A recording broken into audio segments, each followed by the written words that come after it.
2, 1. Evening and welcome to Uncivil Disobedience once again. As always, I'm Chris Richards. You know me on Twitter as the Eclectic Radical. With me and my wonderful and lovely partner in crime, Kennedy Cooper, our old friend of this show, though this is his first time on this incarnation of it, Allan Max Axelrod.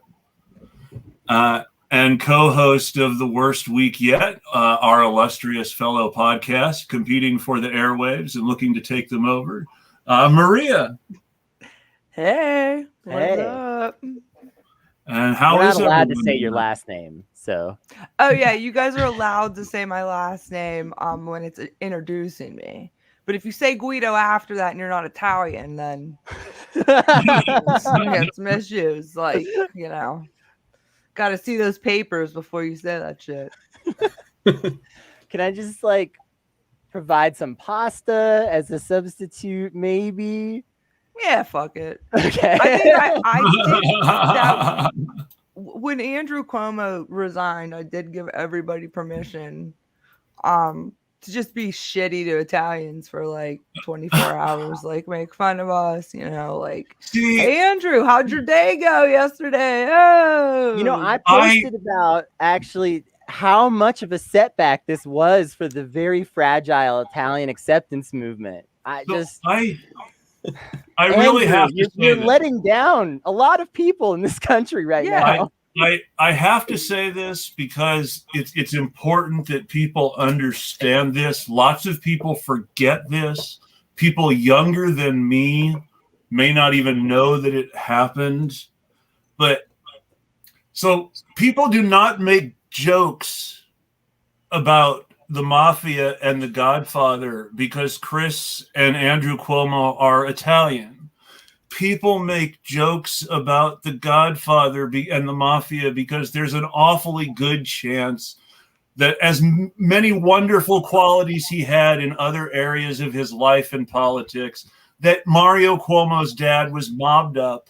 And that's why he was able to get a grocery store during the Depression at a time when the people who controlled who got favors through the New Deal in New York City were machines that were controlled in the Italian neighborhoods by the mafia. I'm sorry, that's just how it worked. For him to get the grocery store, he had to have known somebody. Yeah.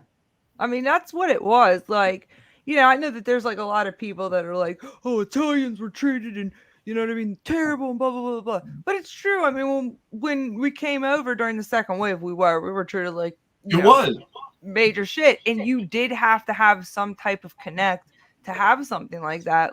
Even my grandfather, who was a first generation American, right? He was born here. Because of his last name, he couldn't get a full-time job for years. He worked as a seasonal painter, and just because his last name was Marasco, they didn't give him a job and shit like that. But it's weird, because I think people hear about mobbed up and you know what I mean, and it's strange because everybody did that back in the day. Everybody ran numbers. Everybody, you know what I mean? Because you needed to, if you were cut out of the economy, you're going to create your own economy, right? My wife's family is from Chicago, and my wife's grandfather, my wife's grandfather, it would have been so cool if it were her grandmother. My wife's grandfather drove a truck for Al Capone, a whiskey truck. That's pretty fucking dope. Well, I think a lot of times this is kind of inevitable, right? Because the mob provided services to the community. Yeah. And maybe some of those services were not good services. Maybe some of them were overpriced. Maybe some of them were unfairly distributed. But nonetheless, these things did happen, and some of them were good. And there tends to sometimes be this obvious road from criminal to politician because it's you're already in the community doing that stuff. Let's give organized crime during Prohibition credit for one very important thing. Organized crime integrated the male-female divide of the saloon and made bars gender equitable. Women did not go into bars before Prohibition. Saloons were for men only. The only women in saloons either worked for the saloons or were quote unquote bad girls looking for business. Right. They were, yeah. They were sex workers. Those were the only sorts of women that were in saloons prior to Prohibition. When Prohibition happened and it became illegal to drink in public, then since women were already breaking the law, there was no need for this social stigma for taking women into the bar with you. Everybody was breaking the law together. If you're breaking the law to serve someone, might as well serve as many people as you can, right? Right. It made going to the bar something for couples for the first time. It made going to the bar something for groups of friends, either coupled up or not, in a co-ed capacity to go at the same time.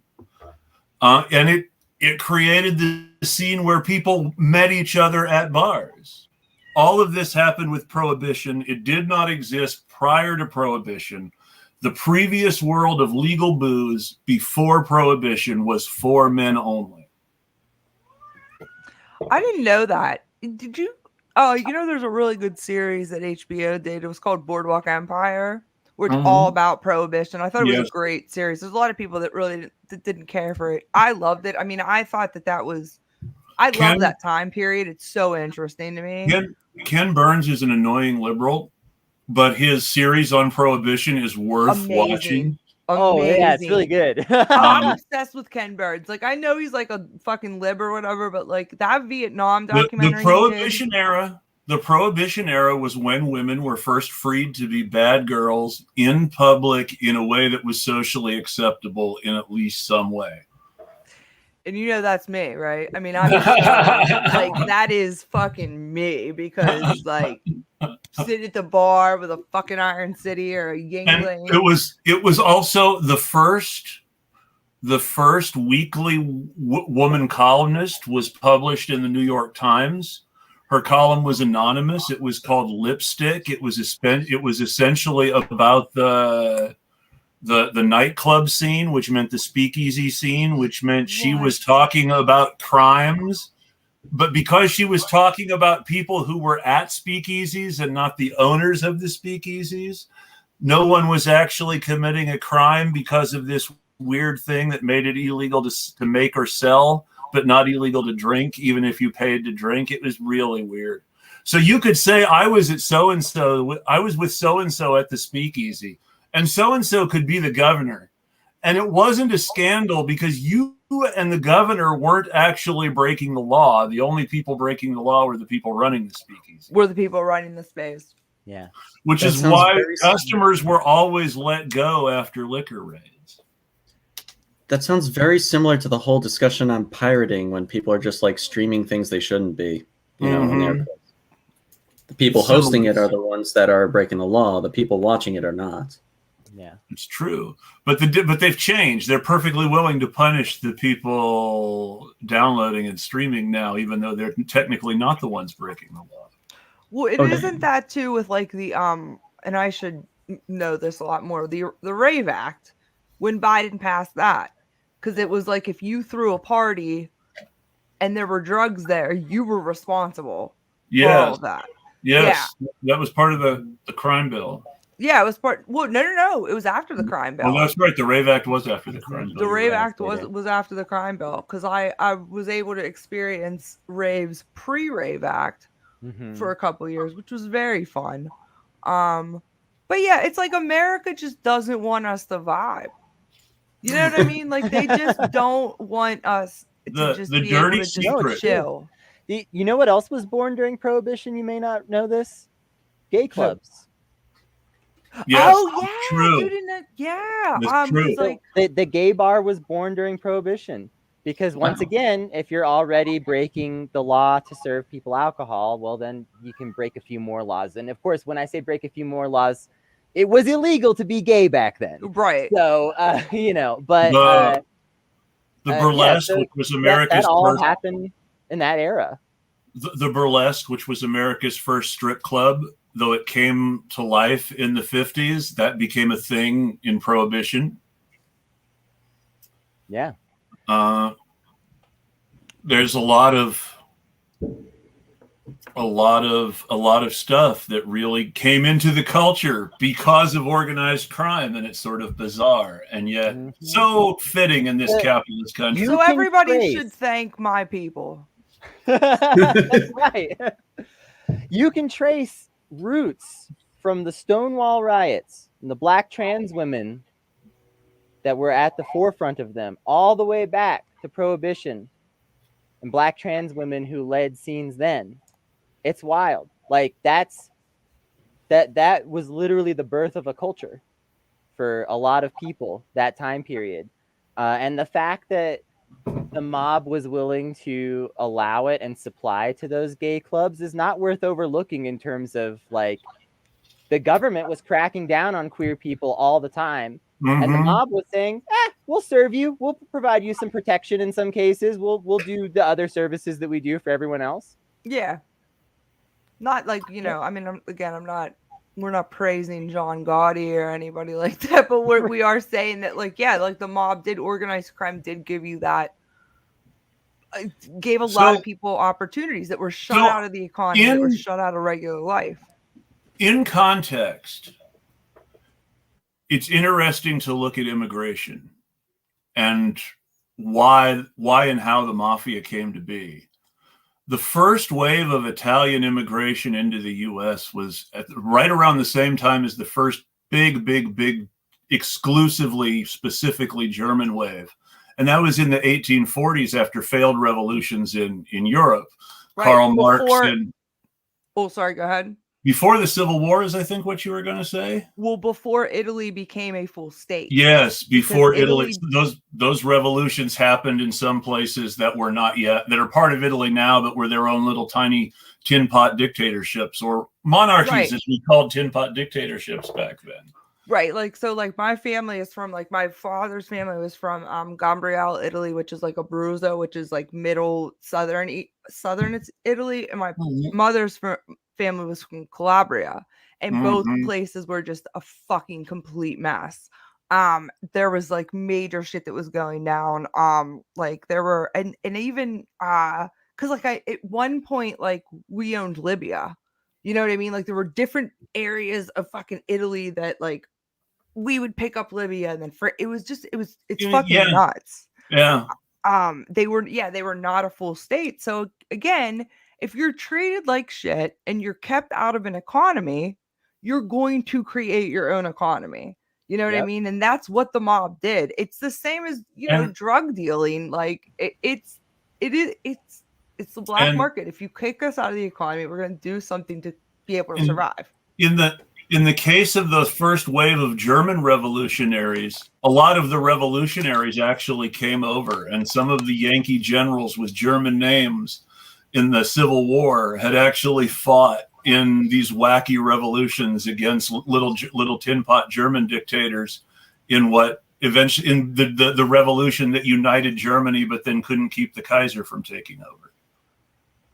And it's funny how a lot of this stuff happened because they succeeded in uniting Germany.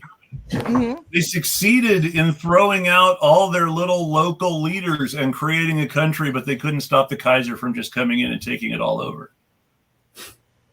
And the same thing happened in Italy, where Garibaldi, who was one of the early sort of socialist revolutionaries, actually ended up handing everything over to the King of Sardinia.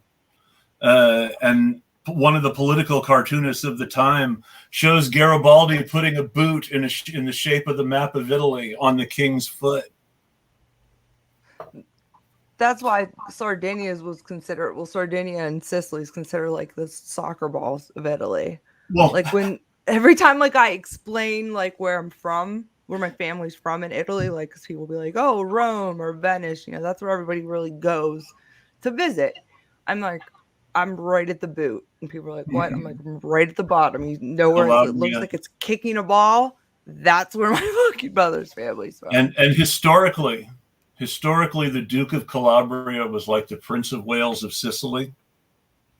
Yeah, so, Calabria is really fucking strange. It's a beautiful area, but it goes back to the Normans, way back everybody knows about England, but the Normans invaded Sicily and southern Italy as a favor to the Pope so that they would stop invading the Pope's friends and would invade his enemies instead. And so they did. And the Normans took over all of Sicily and a big chunk of southern Italy. And that was the first kingdom of Sicily, which fell apart because its king, who was also Holy Roman Emperor at that point, got into a big fight with the Pope. And while he could have taken the Pope, no problem, the Pope rather unkindly got the rest of Europe on his side. So it was basically this one guy against all of Italy and Europe. And then what chance do you have in that situation? Right. Popes cheat. That's the first lesson you learn when studying the history of Italian politics is the popes cheat.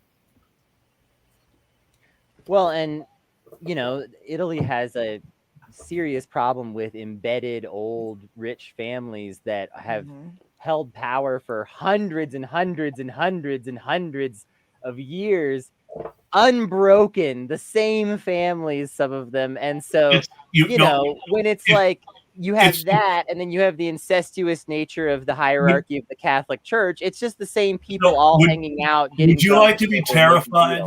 Would you like to really be terrified? Sure.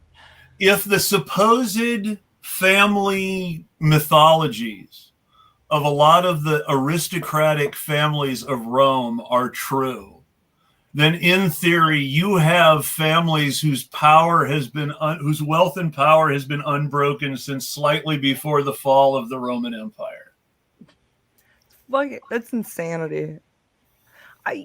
So, you know, I always, again, self-proclaimed idiot. I don't know a lot about international politics. So I don't know really a lot about Italy's politics, but I know that, like, so you're able to, like, if you have like Italian ancestry and you're able to, like, I think it's like within the first 3 generations and you're able to prove it and stuff like that, you can apply for a dual citizenship in Italy. And like, I've looked into it and stuff, but like, I mean, their country's so fucked up as it is too. Like, it's just like, you're damned if you do and you're damned if you don't. You know what I mean? They've had some good stuff, but they've had a big problem with fascists.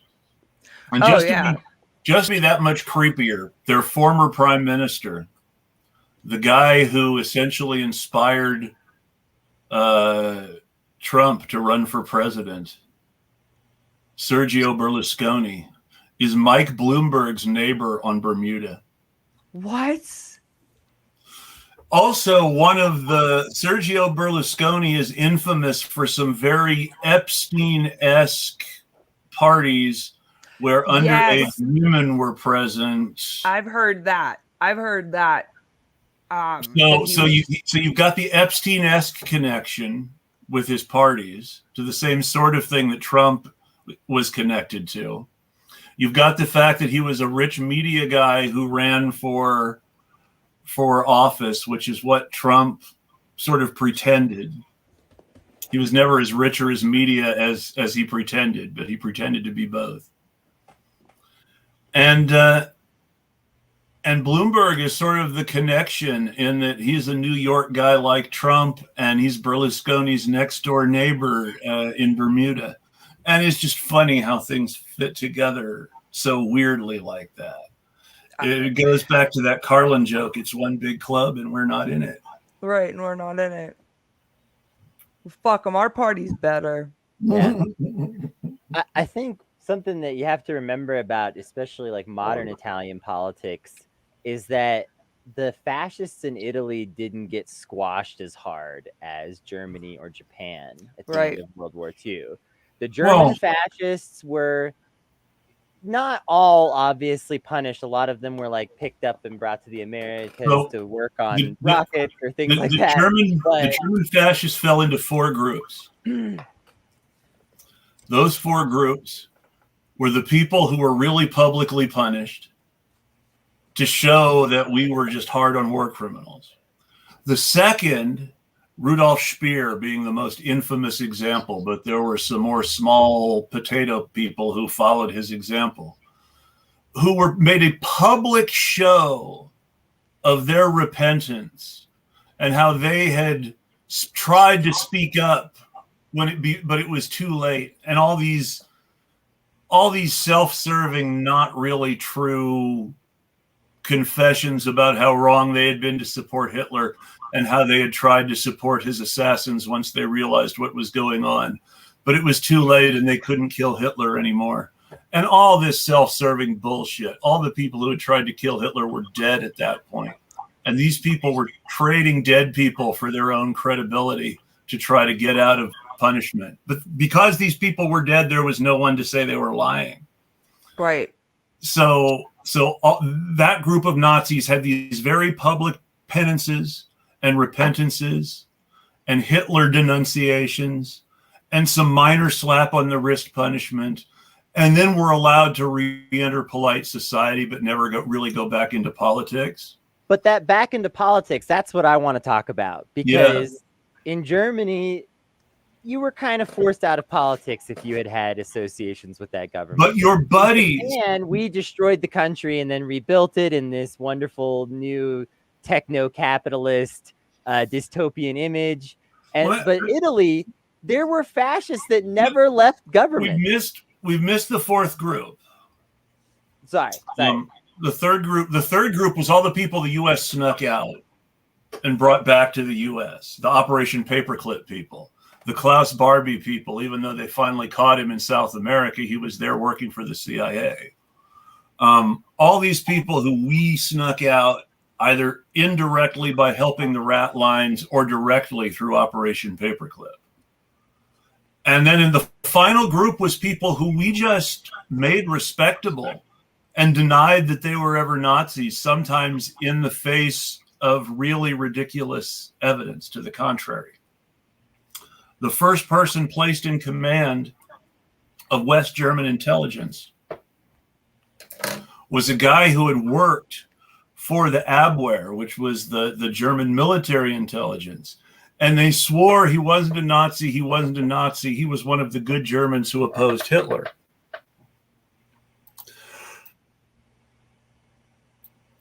But again, all the people who really opposed Hitler were dead. So there was nobody to say that he had actually opposed Hitler who could vouch for him, because all the people they knew who had opposed Hitler were dead. And so it was long gone. I mean, there were people in Germany, like my co-host of my other show, Rachel's family, that immigrated out of Germany because they saw the writing on the wall and they were German Jews, and they said, we've got enough money to get out of the country, let's go. You know? And so, if you were actually opposed to Hitler, you probably weren't in Germany anymore, either because you weren't in the country or because you weren't in this mortal plane. There were some people who opposed Hitler who were still in Germany. I don't want to pretend that wasn't the case. Germany had as big an underground as France, and the German underground did as much to help the Americans in World War II as the French underground, and they get much less credit. And so it is fair to say that there were people in the German underground fighting Hitler actually from day one. But the big names, the leaders, the people who were actually involved in things like trying to kill Hitler were all dead. And the Gestapo was tremendously successful in rounding up groups like the Black Orchestra and the Red Orchestra, which were German, in one case a German anarchist group, and in the other case a German communist group that worked with the Allies to try to coordinate German underground activities with Allied military operations. And eventually they all got caught and killed.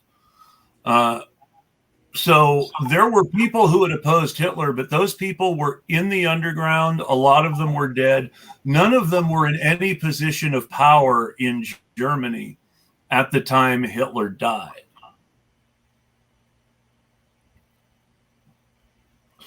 But they sort of skipped over that and said, the Abwehr was where the myth comes, which was enhanced by some writers later on, of the idea that the Abwehr was secretly run by a spy for the British who was opposed to Hitler the whole time. Which there is evidence to suggest that the guy running the Abwehr was in fact a spy for the Allies, but that Hitler knew about it, was using him to feed them disinformation, and finally had him assassinated when it became clear that he was actively plotting against him. So there's all this stuff going on. Shit is really deep. Yeah. No, like I was just down a rabbit hole about mafias in general. Like, so I kind of just lost track how we got here, but apparently all mafias. That's how we got here. It's all mafias. That's how we got here. A lot of Italian fascists were a lot more Italian fascists were made respectable to Kennedy's original point. Okay.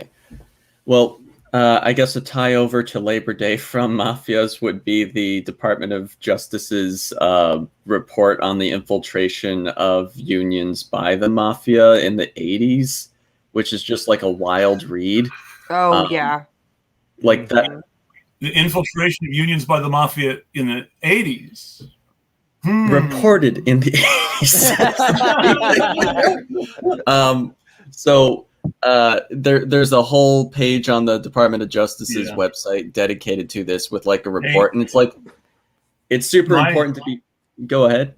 My favorite part of mafia union history is the fact that all the Hollywood unions, except for the Screen Actors Guild, which was its own thing, all the Hollywood unions were essentially in the pocket of the Italian mob in the golden age of Hollywood. The Chicago mob specifically. Yeah. I'm big on the golden age of Hollywood and just that whole, how the movie system worked and all of that. It's all the working class unions were mobbed up unions. Jeez. The Hollywood unions money was skimmed by the same people in Chicago who skimmed the Vegas casinos. Jeez. Yeah, like the report outlines the main ways that mafia at the time used unions, which was convert their resources, which is basically what you're saying, skimming. But the other one was exact payoff from businesses, which is what my dad alleges happened to my grandfather, who was a union buster. And then there's the some sort of payoff scheme where they say you need to buy strike insurance. Yes. It's just strike insurance. Yes. Yeah. Strike insurance was very, very popular in 1940s Hollywood. So my grandparents on my mother's side were somewhat like traditional conservative in a lot of ways, but you have to admit, like, some of that stuff would have been more easily sold to you if you were dealing with the shit like they were dealing with, which was a city where the cops, the mob, and the unions were all in the same bed fucking you. Well, and let's not forget on the union side of things, and the reason that the unions felt they had incentives for connecting with the mob. These were unions whose leaders, both before and after this, were in many cases murdered or charged with murder. Mm-hmm. The leaders of the Western Miners Association had been charged with a murder of a Pinkerton who was killed in a gunfight with individual miners. And the individual miners were later on killed instead of apprehended, so they couldn't charge them. And if they had taken them alive and charged them, there's a good chance the individual miners would have gotten off on self-defense because they were in a gunfight actively with someone who had been hired to kill striking miners. And it was not unknown for miners to get off on self-defense when killing a Pinkerton in the past, though it wasn't something Pinkerton liked. But despite all this, they prosecuted the leaders of the union for first-degree murder, claiming that they basically had hired this person to kill the Pinkerton in question, and also to set several bombs, which had killed mining officials who had been particularly unfriendly to the union, but involved in breaking strikes, that sort of thing. So they charged them. That was one of Clarence Darrow's first big cases. But no, so these were people who had actually been charged with crimes for defending themselves. So you could see why a lot of these unions felt that having the mob on their side was maybe not a bad tactical decision at the time. And it probably wasn't in some cases. I don't know. There's lots how did of it arguments. work out in the long run? And in the long run, it did not work out well. Exactly. Well, yeah, not only did it not work out well in the long run because like people would refer to the unions as corrupt for reasons different than business unionism, but the other thing was that in addition to the unions in part being infiltrated by the mafia, businesses also collaborated with the mafia for steering the union.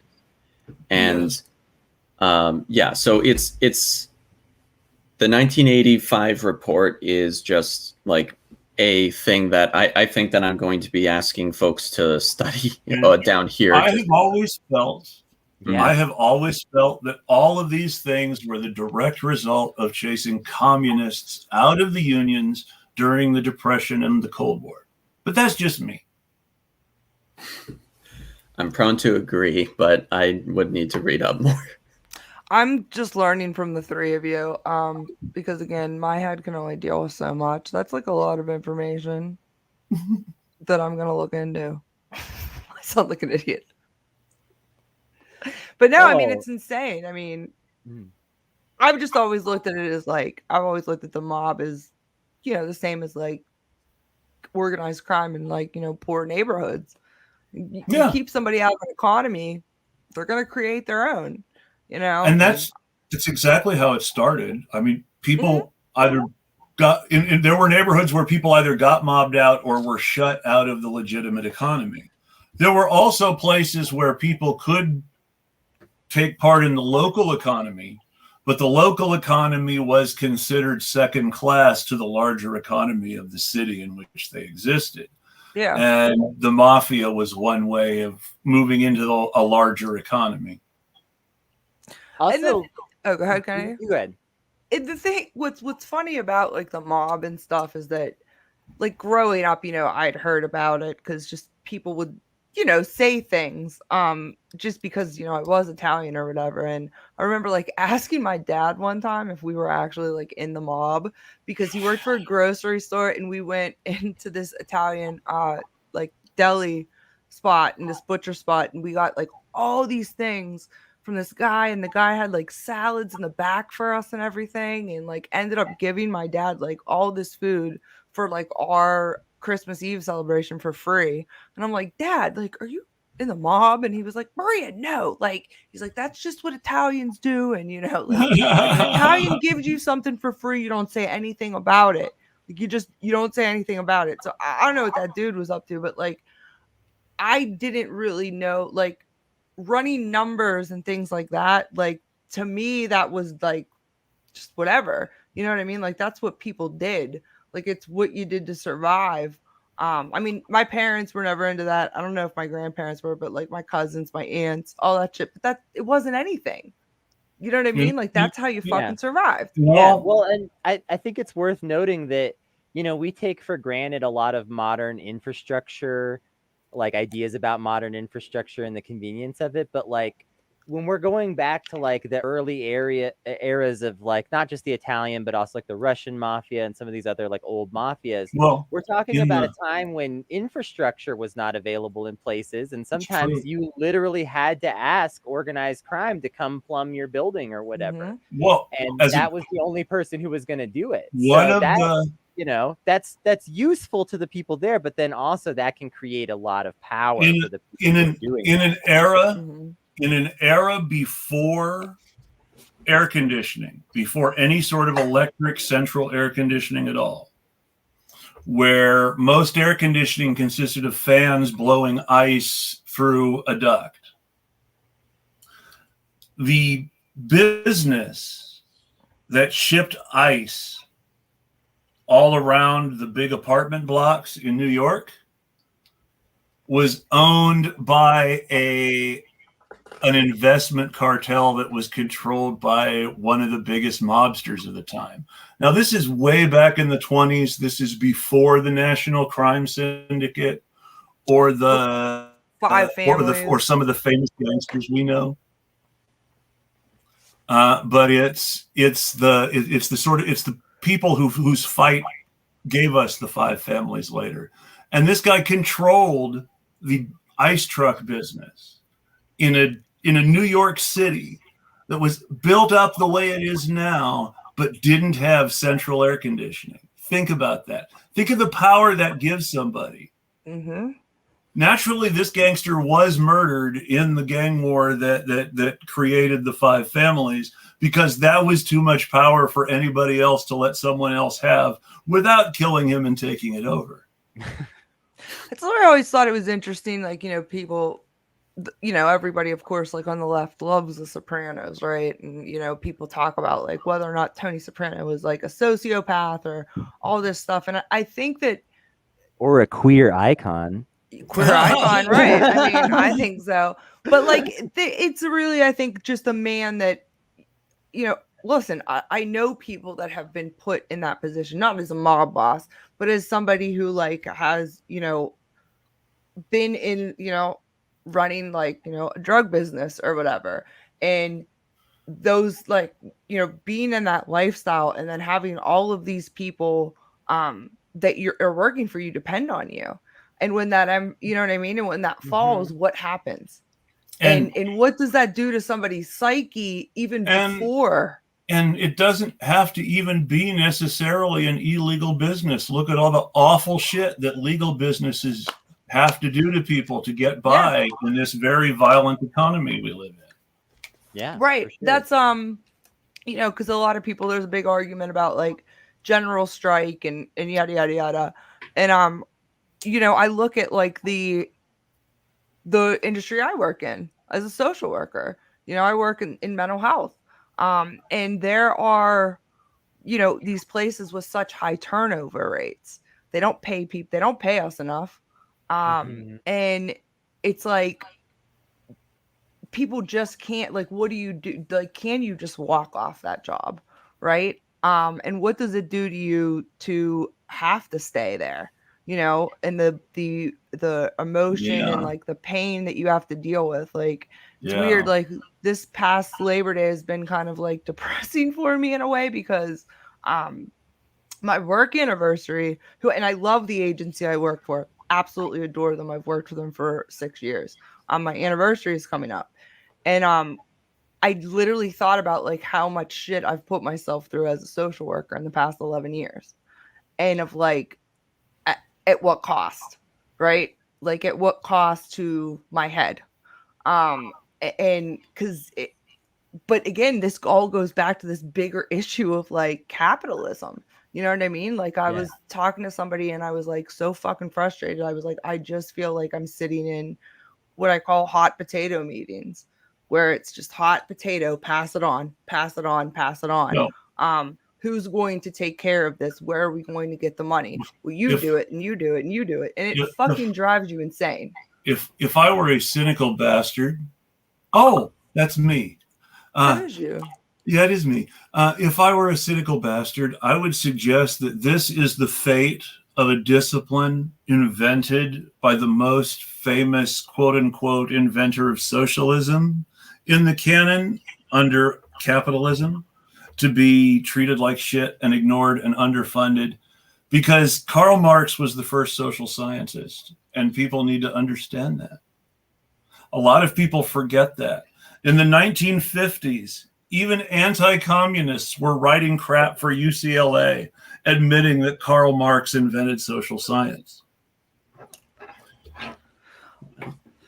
I have to pause for a second Sure. and take out this dog. I apologize. Of course. Understand. Okay, no problem. Will you guys forgive me if I show you him? Oh, we will. We can. You have we to will show us the survive. dog. All right. If you mention the dog, you have to fine. show us the dog. All right, come here, Mess buddy. up All right. if you don't. No, don't run. I'll get him. All right, I'll be back. I'm sorry. I wanted to talk a little bit more about the Hollywood unions being controlled by the mob, because I thought that was interesting earlier, and also I think that's an interesting thing to get into a little bit deeper, and ties into some of this other stuff we're discussing, because one of the reasons that happened like that is because the early film industry was the most incredible money laundering scheme that anyone had ever come up with. It was tremendously corrupt. Because here's the thing, and it still is to this day, okay? Mm-hmm. And if you've ever looked at a movie and thought, that's a really big budget, where did all that budget go? Well, there's a chance, and I'm not going to accuse any movies in particular because I don't want to get sued by anybody, but there is a chance that really big budget really doesn't add up. Because, okay, so a movie can cost like any amount of money. Like, if I was to propose some other more, this is starting to pay off, Kennedy. You're on a roll. If I was to propose like a more kind of ordinary business of some type, if I was to tell y'all that I wanted to start a food truck, for instance, there is a upper limit to the cost that I can possibly there sure is. That there food sure truck is. Having.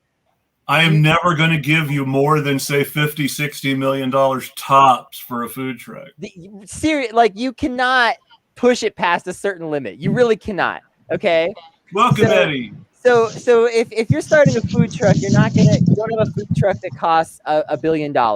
You don't have a lot of businesses that are like that. But a movie can cost anything, and therefore it's a money pit that you can throw any amount of money into and say it was spent legitimately. I promise this definitely isn't money laundering. I see this. I'm really starting to see this, and this is really starting to show how and why Hollywood would be so specifically fascinating to the mob, especially in the 1940s, which is, it's really important to understand that the 1940s are what everybody calls the golden age of Hollywood.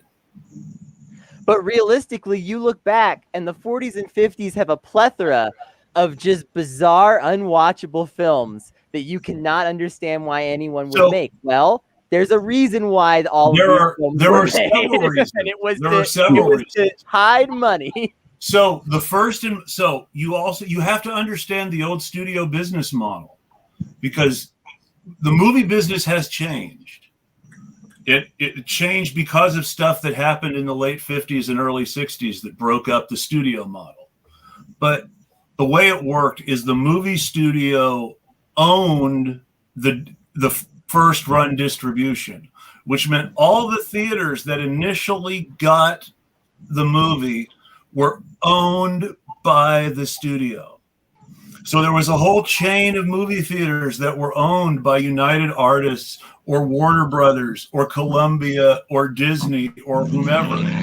And the reason that A-list studios were A-list studios is they owned the best distribution networks. And because they owned the best distribution networks, they had the biggest stars and their movies made the most money.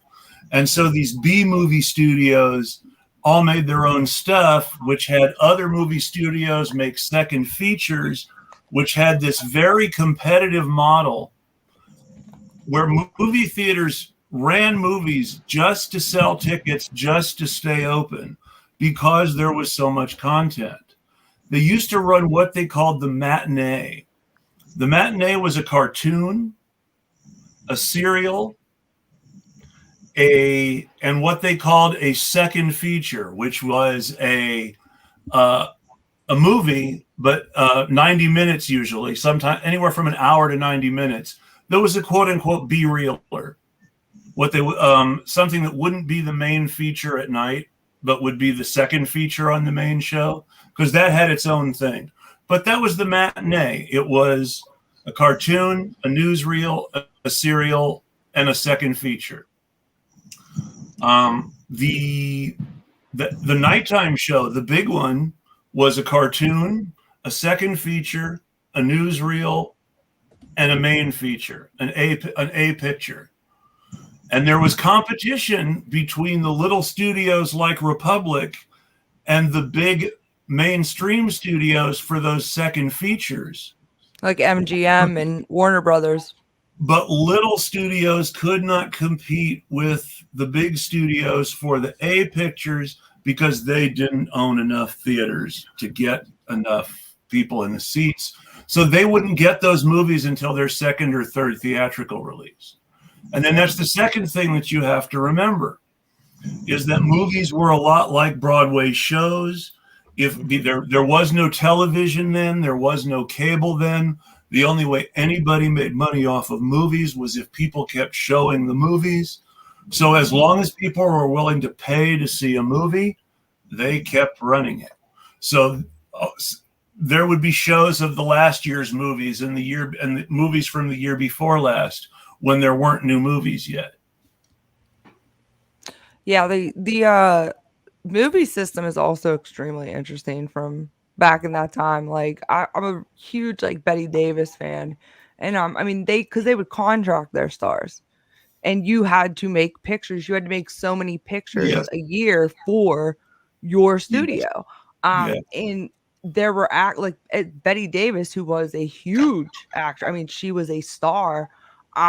She wanted these roles at other studios. That she felt like that Jack Warner wasn't giving her these like meaty roles that she cared for. So she actually like ended up suing Warner Brothers because like she went to England to do a film for another studio. Like but they were able to borrow out stars. Like so stars could like Betty Davis was able to like early on in her career do a film for RKO Studios, which was actually like it was called Of Human Bondage, and it like put her on the map. But like other than that, like they had to like they were forced like and they didn't choose what pictures they wanted. So they'd be in these shit fucking films that wouldn't make, you know what I mean, that were ran like, you know, B-reels or whatever. But like they were I mean, if they would get pregnant, they were forced to have abortions. Like they were owned. You know what I mean? Like these women were owned by these studios. They were great stars and they were beautiful in the magazines and all that, but like they didn't have a lot of autonomy. Now, this is to Kennedy's earlier point, and I like this because this is an interesting point. And this makes me think, and I'm just going to read it and then I'll get to my point. Exactly like those $500,000 toilet seats the military keeps supposedly buying. No way that's 90% plus blackout budget. So yes, I would say that's probably true. On top of that, what about the actual Black Ops budget? How much of that hasn't been padded by someone? How much of that isn't someone making money? In one of his novels, a spy novelist named David Morrell theorizes that CIA deep cover spies pay for their finance their retirement by keeping like 10% of their by overbilling like 10% on all their expense reports and putting it in a bank to retire on. So, I mean, and this is just fiction by a novelist. But if he can think of that, you know, somebody in the CIA was actually thinking of that on their expense reports. Well, the Pentagon's failed all their audits in the last decade. And remember that the CIA budget is completely black and completely separate from the Pentagon's on top of that. Yeah. I mean, when you talk about black ops, remember that there's nothing in the CIA's budget that specifies what's for black ops. It's all a quote unquote black budget. It's all equally invisible to any inspection from outside. Forget failing the audit like the Pentagon. They don't let people in to even audit the CIA's books. Eddie, welcome back. Yo. How's fighting for essential services going? Oh man. You know, it's something else, you know, trying to bring about equity into your community that really riles some feathers. I tell you that.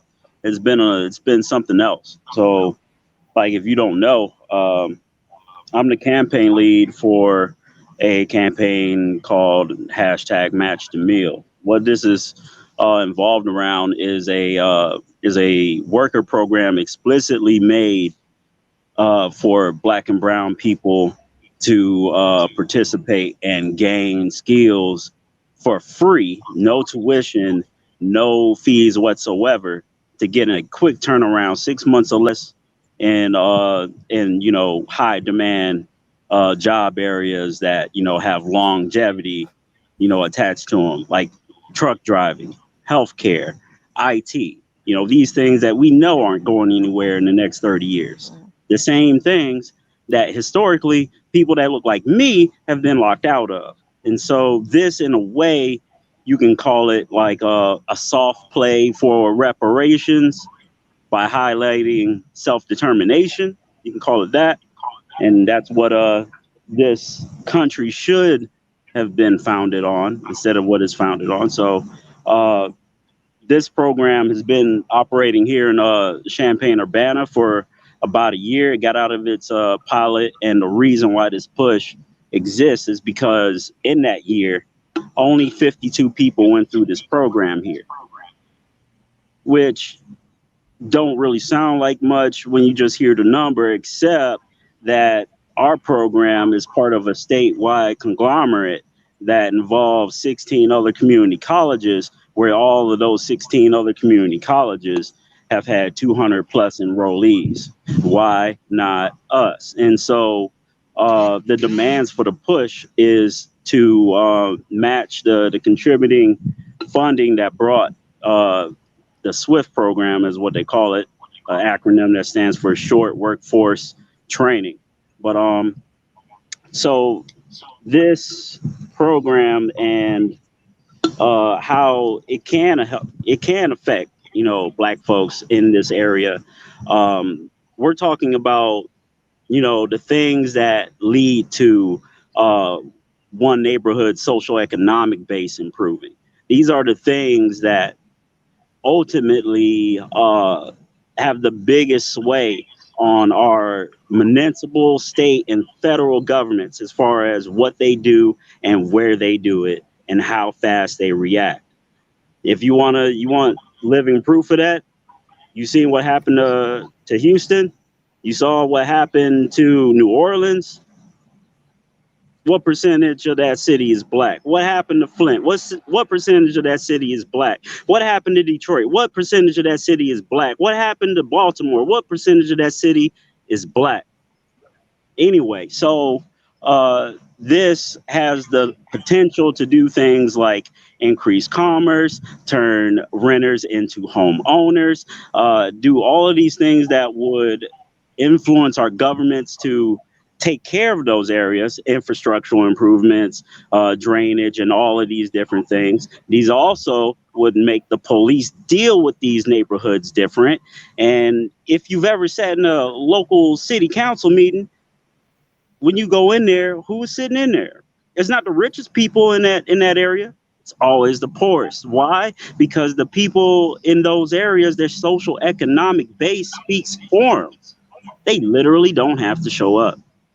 And so all of this is towards a way of breaking such a cycle, right? So we're trying to get us to that number of 200 plus, and putting more funding into this thing, showing the people what this program really is, because part of the reason why we only have had 52 people is because of lack of outreach, lack of footwork, these things that you would have to do to actually reach people who are in these inequitable situations where they can't actually pay attention to such things. They literally don't have the time, the space, the privilege, the money.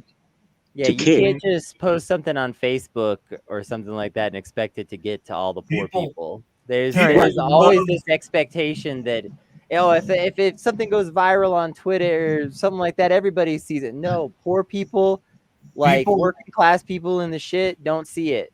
People love to make fun of it. But I mean, sometimes the most important thing you can do is have something physical to put in somebody's hands. Yeah, The good old-fashioned handing out flyers. Yeah, give me a flyer to so, hand like, out for this program so people knows it exists. all right, so like me and the rest of other DSA folks, that are part of the push, Allan, our co-chair right now, he's been out there with us and everything. We've had some great support from other community organizations who are helping out on this push. So like in the last 2 months, right, we've been out in the streets doing what the government hasn't been doing what this community college Parkland hasn't been doing their job for them, making sure that the folks know about this, going into the neighborhoods, engaging with folks and everything. And guess what? A lot of people did not know it exists. Guess what else? A lot of folks don't even know what ward or what district they're in or who represents them, for the same reasons you just mentioned. When you're down there, when you're in the shit, when you're in the gully, there is nothing else for you to think about except rest and survival. And that is all. There is no time for anything else.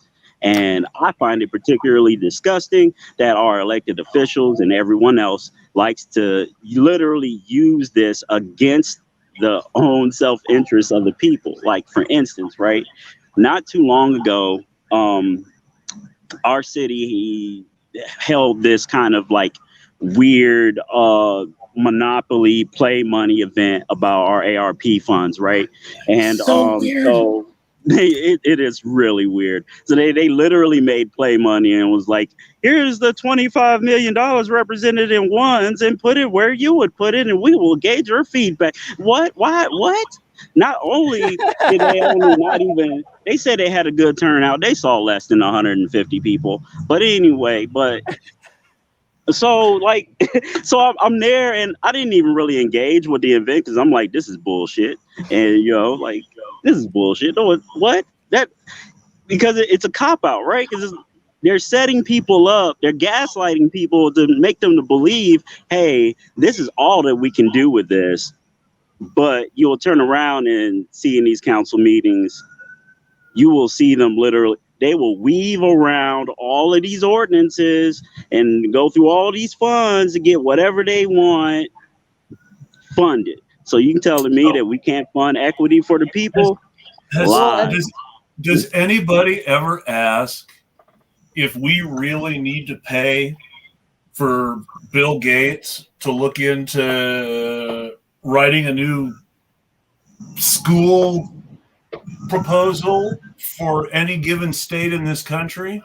I mean, one of the things Andrew Cuomo was doing before he resigned, I don't know how far it got, but he was talking to Bill Gates and Michael Bloomberg about putting together an education plan for the state of New York. I mean, think about that. He wanted billionaires to write his state's educational plan. And this is a Democrat. And that's an anti-union billionaire, right? Like, Bill Gates has been incredibly... I'm gonna light a Newport real quick. Bill Gates and Michael Bloomberg have been so good for schools in America. Ask anyone in Oakland. Eddie, I had a question. Yeah. So, Dave, you have seen any? I'm not sure exactly. You said you were in Urbana, Illinois. They said.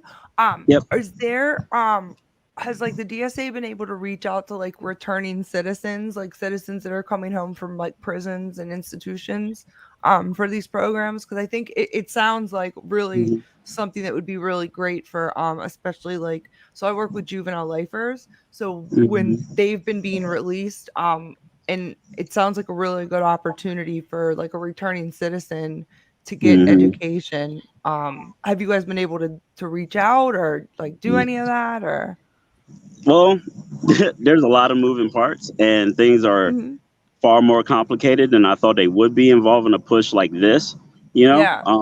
And so like dealing with all these folks, you're dealing with like institutional folks, right? Government workers and all that crap, but of some sort, mostly city, right? But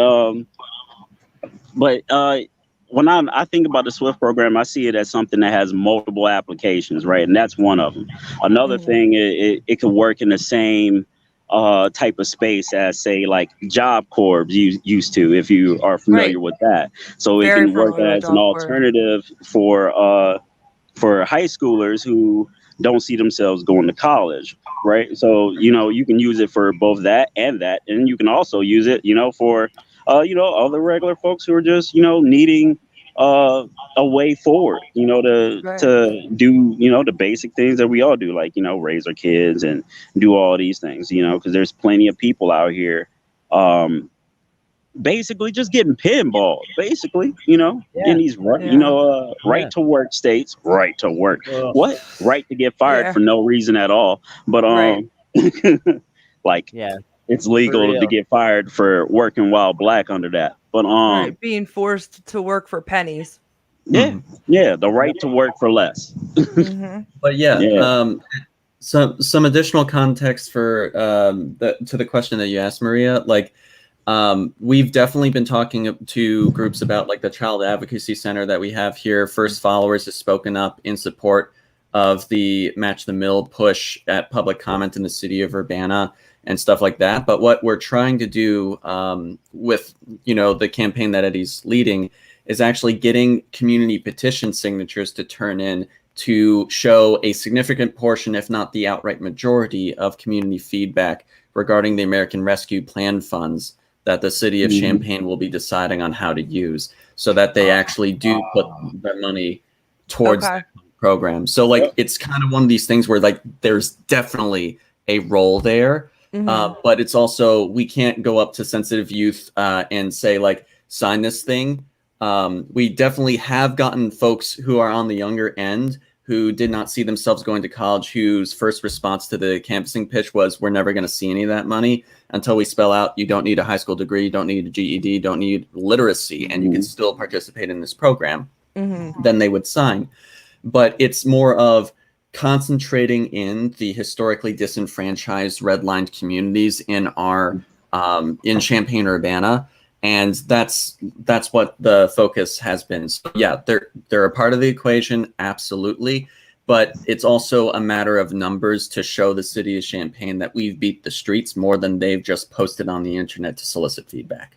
Okay. Yeah, that's cool. I mean, because it sounds like a great program, This basic outreach is really crucial, because when we're talking about funds being allocated and stuff like that, a lot of times, like, the most excellent programs in your city are always on the verge of being cut because they aren't used enough, and that's intentional.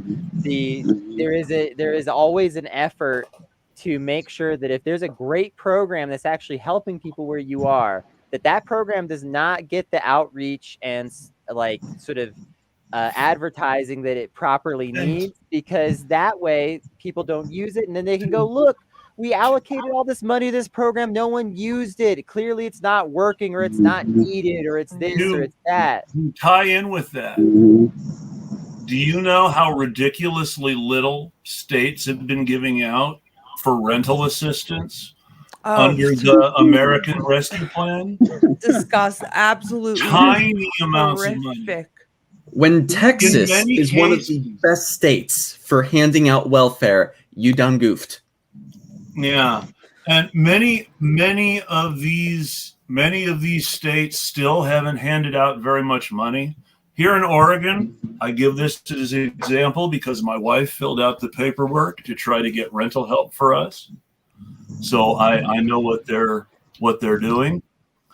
They didn't even start for like 3 months into the program because they spent all that time trying to get education and guidance from the federal government on how to make the system and forms the federal government had put together for processing this new program to work with their existing systems and forms for all their old programs, because the federal government insisted on a new system and new form just for this new program. So 3 months are just Oregon trying to get the federal government to help make them compatible. That's what I'm like looking, because I remembered that there was something that happened in PA that they were just kind of sitting on this money and not giving it out. So that's number one. Sitting. Now, so they're 3 months behind in the first place. The website tells people who fill out the paperwork that they should be willing to wait 2 to 3 months anyway. Though for us, it's actually been closer to 3 to 4 now, so it's making me a little worried. You're not supposed to pay any rent at all during this period when you're applying for help. If you do, you could actually lose the assistance, because that would be being able to pay rent and proving, therefore, that you don't deserve assistance. But isn't that entrapment? Well, that's the whole thing, is people who are declined are going to be down like 3 to 4, maybe 5 months of rent. And at that point, you're probably about to get evicted. You're probably you don't about have to get eviction evicted protection. immediately if they don't pay your back rent at least. So Did you see that? What? Oh, go ahead, Alan. I'm sorry. Yeah, I was going to say, like, I don't know what's going on in other states, but Illinois is doing something that, first off, the governor can enact a mandatory eviction moratorium, and he's up for re-election. He's not doing it, even though he's a self-funded billionaire. So let's put to bed that someone who has billions of dollars is somehow not beholden to the realtor lobby. The second thing is that the state Supreme Court in Illinois on February 23rd, 2021, ordered the rollout of an eviction diversion program in every district court in the state. The district court for our area rolled it out on August 13th, and it's funded through June of 2022, according to the law students that we had talked to. So I don't know if something like that is being rolled out in other states. I know it's definitely not being rolled out in Wisconsin with how terrible their state Supreme Court is and how that power emanated through there. But this is something where individual sheriffs can stop enforcing evictions like the Champaign County Sheriff did in March of 2020, before the state protections actually were enacted, before any federal protections were enacted. And so, like, if folks look at every single one of those pressure valves or need help looking at, you know, what's going on in their state, like, we will find somebody to make time to find that information, because it's so incredibly important to figure out what is going to happen in your community. Will your landlords try to bypass a program that is in the process of rolling out in the court? Can you fight that? Let's be clear, and I will plug a friend here. I can't help it.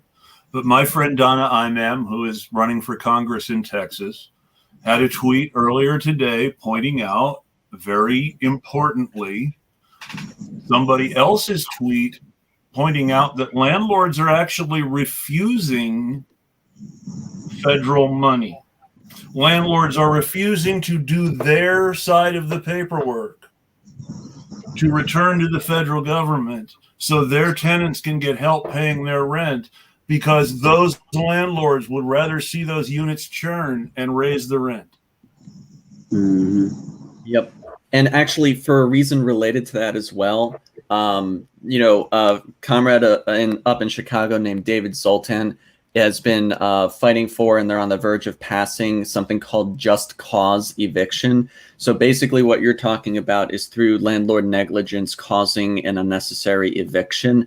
Just cause would actually have them have to demonstrate, at least through some better than nothing measures, that it is a necessary eviction rather than a frivolous or discretionary or even retaliatory eviction. So those are policies that obviously, like, it may be too late in some communities to like pass this before the eviction moratorium expires, but check your tenant ordinance. It may well exist in your community already, and the landlords may actually use the threat of the eviction notice to get you to vacate, when in reality you may win that case. I think it's only 1 in 3 eviction filings actually go all the way through the court system and result in a court-ordered eviction. Yeah. My friend who's a magistrate in Pittsburgh, McPapas, he's been very good at, we had a lot of issues with like landlord and tenant rights before COVID in Pittsburgh. And he was one of the first socialist judges that we were able to get in. And, he makes, if you take it to a magistrate, he makes those decisions. So I always would, when I first started working in social work and I worked with a lot of clients who, were facing eviction and things like that, I always recommended that they take it, all the way to court. because there was like these, slumlords that were getting away with just like terrible things. Their apartments would be falling apart. It'd be dangerous for kids, and they'd still be paying their rent every month. And this landlord is trying to still evict them. So I would tell them, take it all the way. I mean, and one woman actually ended up getting back like over $10,000 in back rent.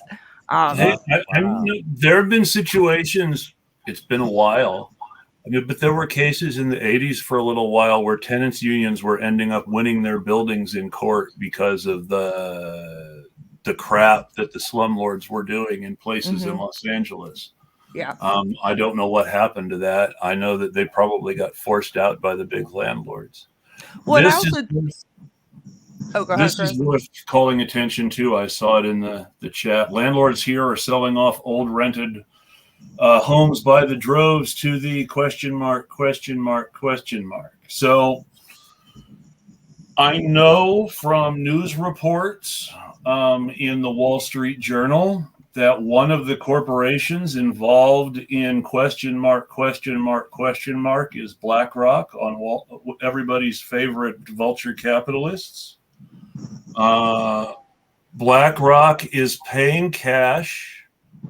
They are paying anywhere from 20 to 150% above market value. So yes, anywhere from 20% to an additional 1.5 times what your house is worth, in addition to market value. Jeez.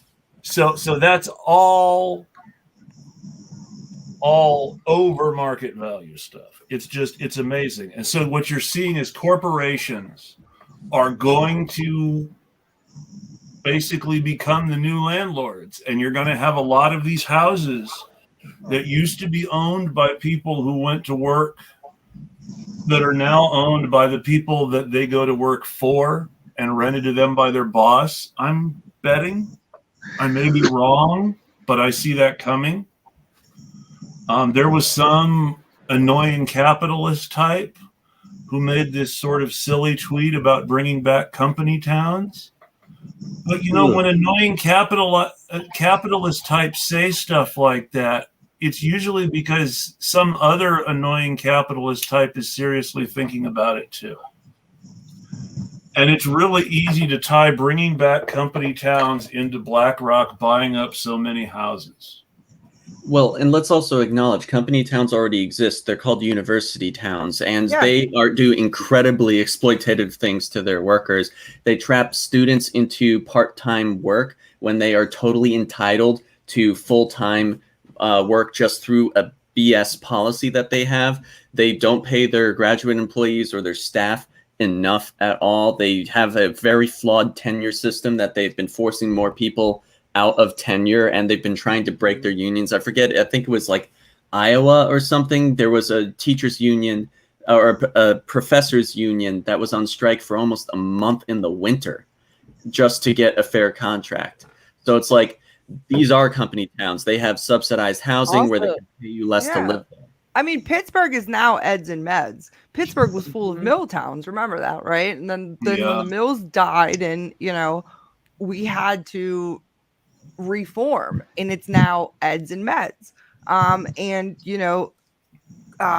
Everybody knows Carnegie Mellon University. Everybody knows the University of Pittsburgh. It's billions of dollars, and they have the same fucked up things. I actually was going to go for my PhD at Pitt and get my doctorate in social work, but they wouldn't give me the money. Like, it wasn't even worth it because they wouldn't give me the money for what I wanted to study. Because to them, it's all about what's going to bring in more money. And that just drives me insane, because you're supposed to be this like top-notch university, right? Like, you are 10th in the nation for social work. But you will not let people focus on certain things because you need this thing to be focused on. And again, it's just all about money. Yeah, and also one of the, like, if you ever have the chance to go to a Board of Trustees meeting when the organized labor is also there, the number one way to get the Board of Trustees of these universities to shit bricks is to tell them that they need to earmark the phone banking donations that they are receiving to include worker cost of living, because a lot of the stuff that they do is they just earmark for everything else and then tell the workers there's no money.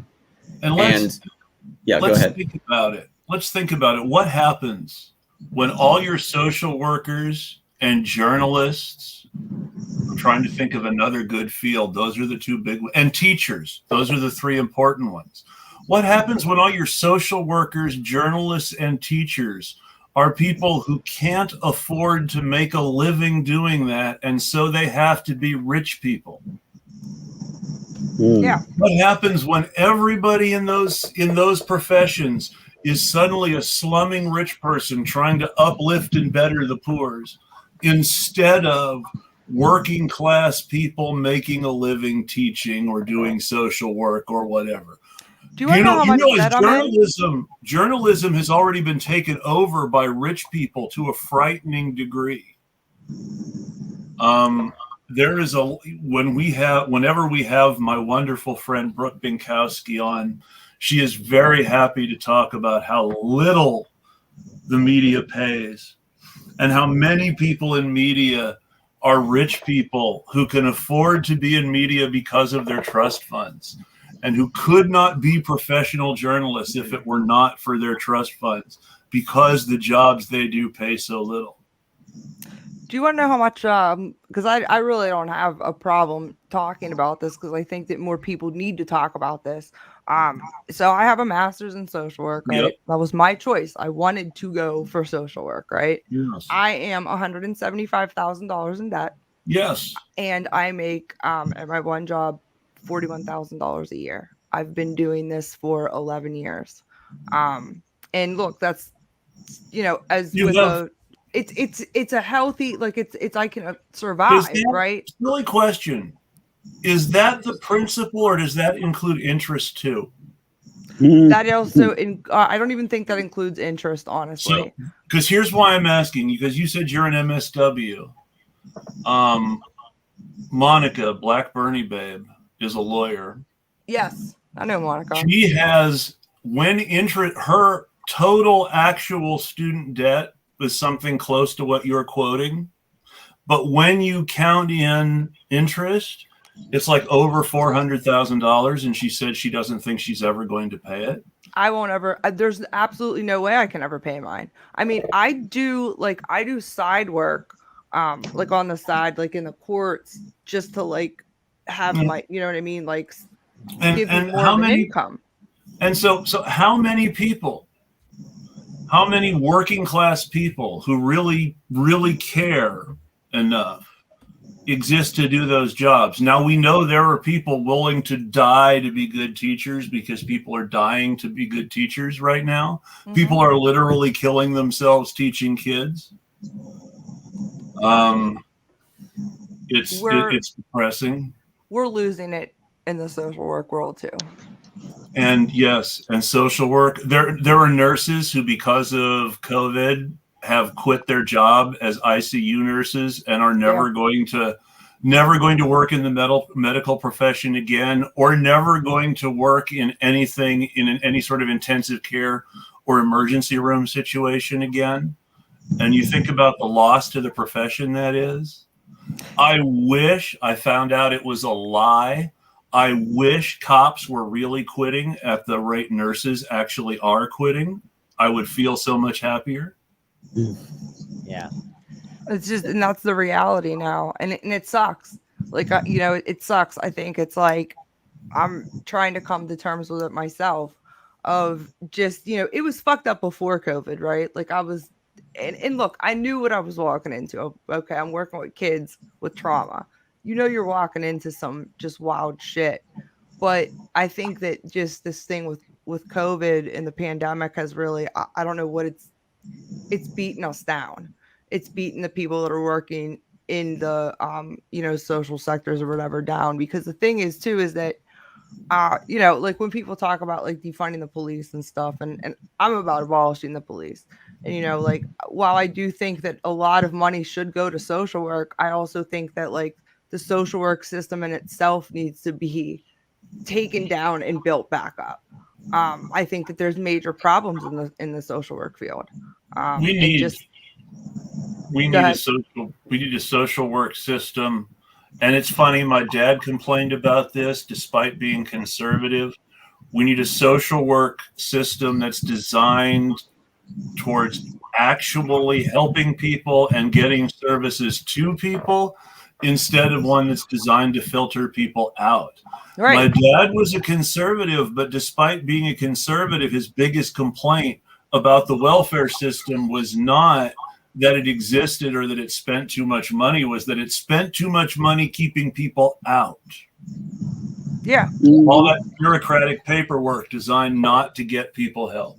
It's a hot potato game. It is a hot potato game. It is sitting around, you know, I can't even do trauma therapy because I'm sitting in these meetings of hot potato. How are we going to stabilize this kid? Hot potato. Where is this kid going to go? Whose responsibility is it? Whose responsibility is it? And you're sitting here with your hands fucking tied.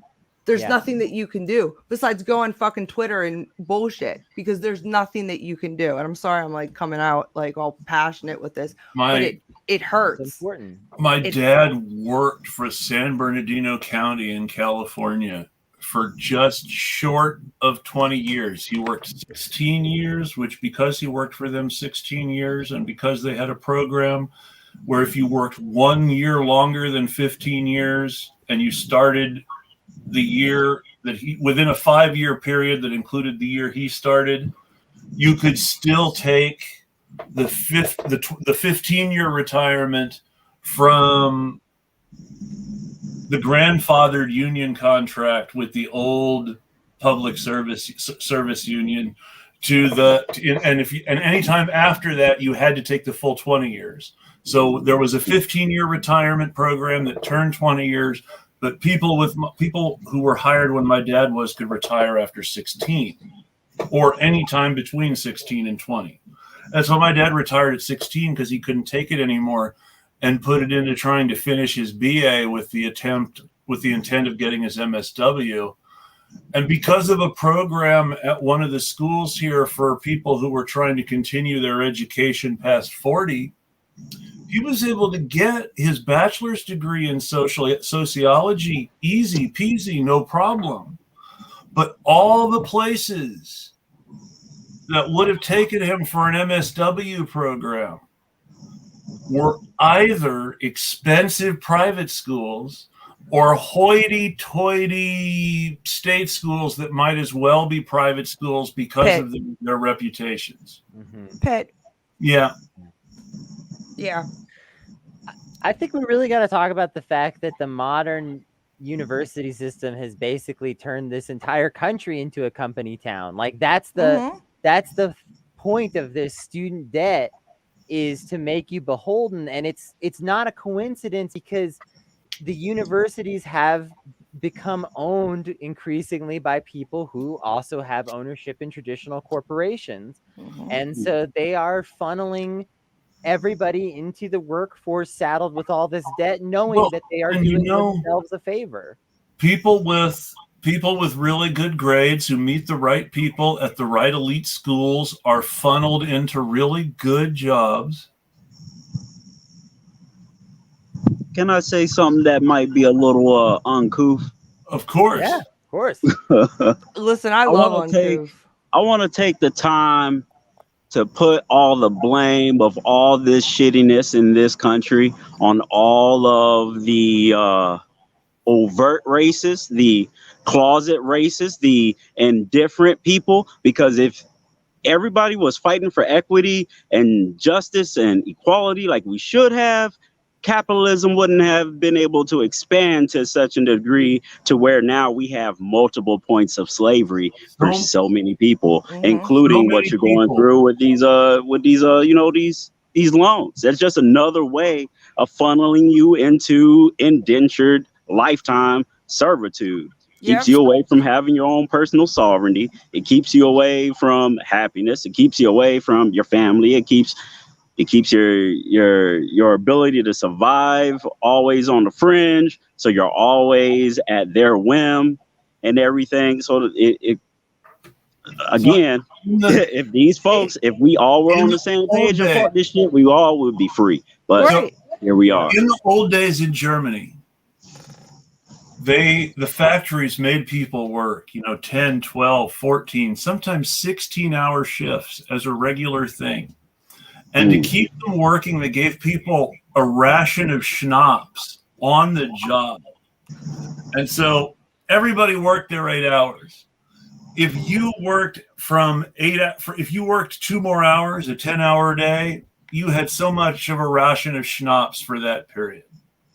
And if you worked another 4 hours, you had twice as much, and so on. So they should do that for social work. No. So let's get on to this. People were knocked down drunk at work. In many cases, people were dying in machines because they were intoxicated. Because you have to remember, this was industrial machinery. When you talk about people being seriously drunk at work in this environment, you're talking about accidents waiting to happen and large numbers of crippling injuries with a few gruesome deaths thrown in. This was part of the workplace culture that was introduced to make working these long hours tolerable, get them knocked down drunk for their overtime. As a response to this is before World War I, so we can say nice things about German Social Democrats. Okay. The German Social Democratic Party of the time, which was still a Marxist party, said, stop drinking the schnapps. We're going to go to beer halls instead, hang out with your socialist buddies, with bartenders and landlords you know and trust. Give them your money, drink beer, and plan your revenge. And so you had people only working 8 hours and not staying and getting drunk and drinking the schnapps and walking off the job and going to the beer hall and hanging out with their socialist buddies. And this was movement organizing. They saw the weapon that that management was using, and they figured out how to effectively counter it with something that not just gave an alternative to the schnapps, but brought people together in a public setting, drinking and eating together. And, people exaggerate this. But if you look at the Midwest or the South, lots of people who would otherwise not get along eat together and get along because they've eaten together. And that's important. And that sort of fellowship is an important tool. It's why corporations have these stupid parties for their employees, to try to get them to make them think that the company feels grateful to them, but really to feel grateful to the company for the free food for whatever holiday or employee appreciation thing the company is giving the free food instead of a raise. Yes. I think because I have to actually jump off here. Yes. In a couple minutes, but I think that when it comes to that of like how your company treats you and what your agency or whoever you work for does for you, like, and you don't see it with these corporations, like, especially I know in the field of social work, if you don't take care of your clinicians, you're not going to have good clinicians. If you're not in and that's what I like about, working for a small nonprofit, is that like my administration gets what I'm going through. You know what I mean? Like, they've been through it. They've seen it. So like I can literally call and be like, I'm going crazy. I can't, you know what I mean? Have another kid placed out of whatever. And they're able to understand it. And that's really the only reason that I've stuck in this field for as long as I have, because I do have that. And I know it's extremely rare. To have that type of culture, like that trauma-informed culture at a workplace. My mom stuck with teaching forever because she felt like she could have that experience with individual kids on, and it was not something that happened a lot, but she had it often enough that it made teaching worth it for her. Until the last time she tried substitute teaching, she realized things had changed to a lot of cultural levels, and substitute teachers were not encouraged to try to get to know kids. And she didn't fit in anymore and started trying to find opportunities to privately tutor instead. But then the trouble is that then you can only really help people who can afford to pay someone to privately tutor. And that. Yeah. And I'm sure that your mom wasn't into that, because I mean, I could do the same thing with social work. If I wanted to have a private, practice, I could. I have different expertise. I mean, I do independent contracting and stuff, but that's not what I'm in it for. Not what my mom was in it for, but right. It's to try to get this relationship, this relation. You do this type of work, right? Because you like you couldn't get that one-on-one relationship in the school system anymore in any way, right? And that private tutoring was the only way to get it. Right? Yeah, and that's what I fear in my field, is that it's gonna get too much, like that it's gonna. I fear like that too. I would have had a very hard time, even though technically my insurance covers mental health. The last time I would have had a very hard time getting mental health help if it wasn't through my wife's church. And while that's cool, that's not my church. And while we got along and didn't talk about religion, I mean, that mental barrier still exists if it's not your church and it's a religious therapist, no matter how great they are. Right. Yeah. But at least you had that resource. Yes, but that was a good resource, and I'm glad that I was able to get it. But I mean, and not everyone has that. Not every church offers that. Right. And that's important to recognize too. And you look at the churches that have the resources to offer that, and you suddenly realize that there's racism there too. Oh, yeah. Absolutely. Yeah. If you want to see me do one of those good old U-turns without saying a word, let me walk up in your church and see a white Jesus. I'm just saying. I see a white Jesus, I'm out of there. I ain't sticking around for communion. Another thing. Communion, nothing. Another thing I will give my conservative father credit for. I'm out. Is when I was a kid. So this is like the 80s. This was not a super normal thing in white families then. But my parents had these pencil drawn pictures, I can't remember by whom, of the authentic Palestinian Jesus as opposed to the Aryan white Jesus that everybody sees. Yeah, the one that looks like he's in the Bee Gees. The Bee Gees Jesus. Well, he looks. And there are people who would absolutely hate this. He looks a little bit like Yasser Arafat with more hair and younger, All right, I have to get off, guys. It was so fun. Thanks for joining us. You have a great night. It was nice meeting both you, Eddie, and Allan. I'll be in touch with you guys. It's awesome. All right, I'll see you guys later. Yeah, awesome. Solidarity. Good night. Thanks for joining us. And folks, that was Maria. Maria, again, is the co-host of the Worst Week Yet. Great show. They're at the Worst Week on Twitter. Give them a check out. And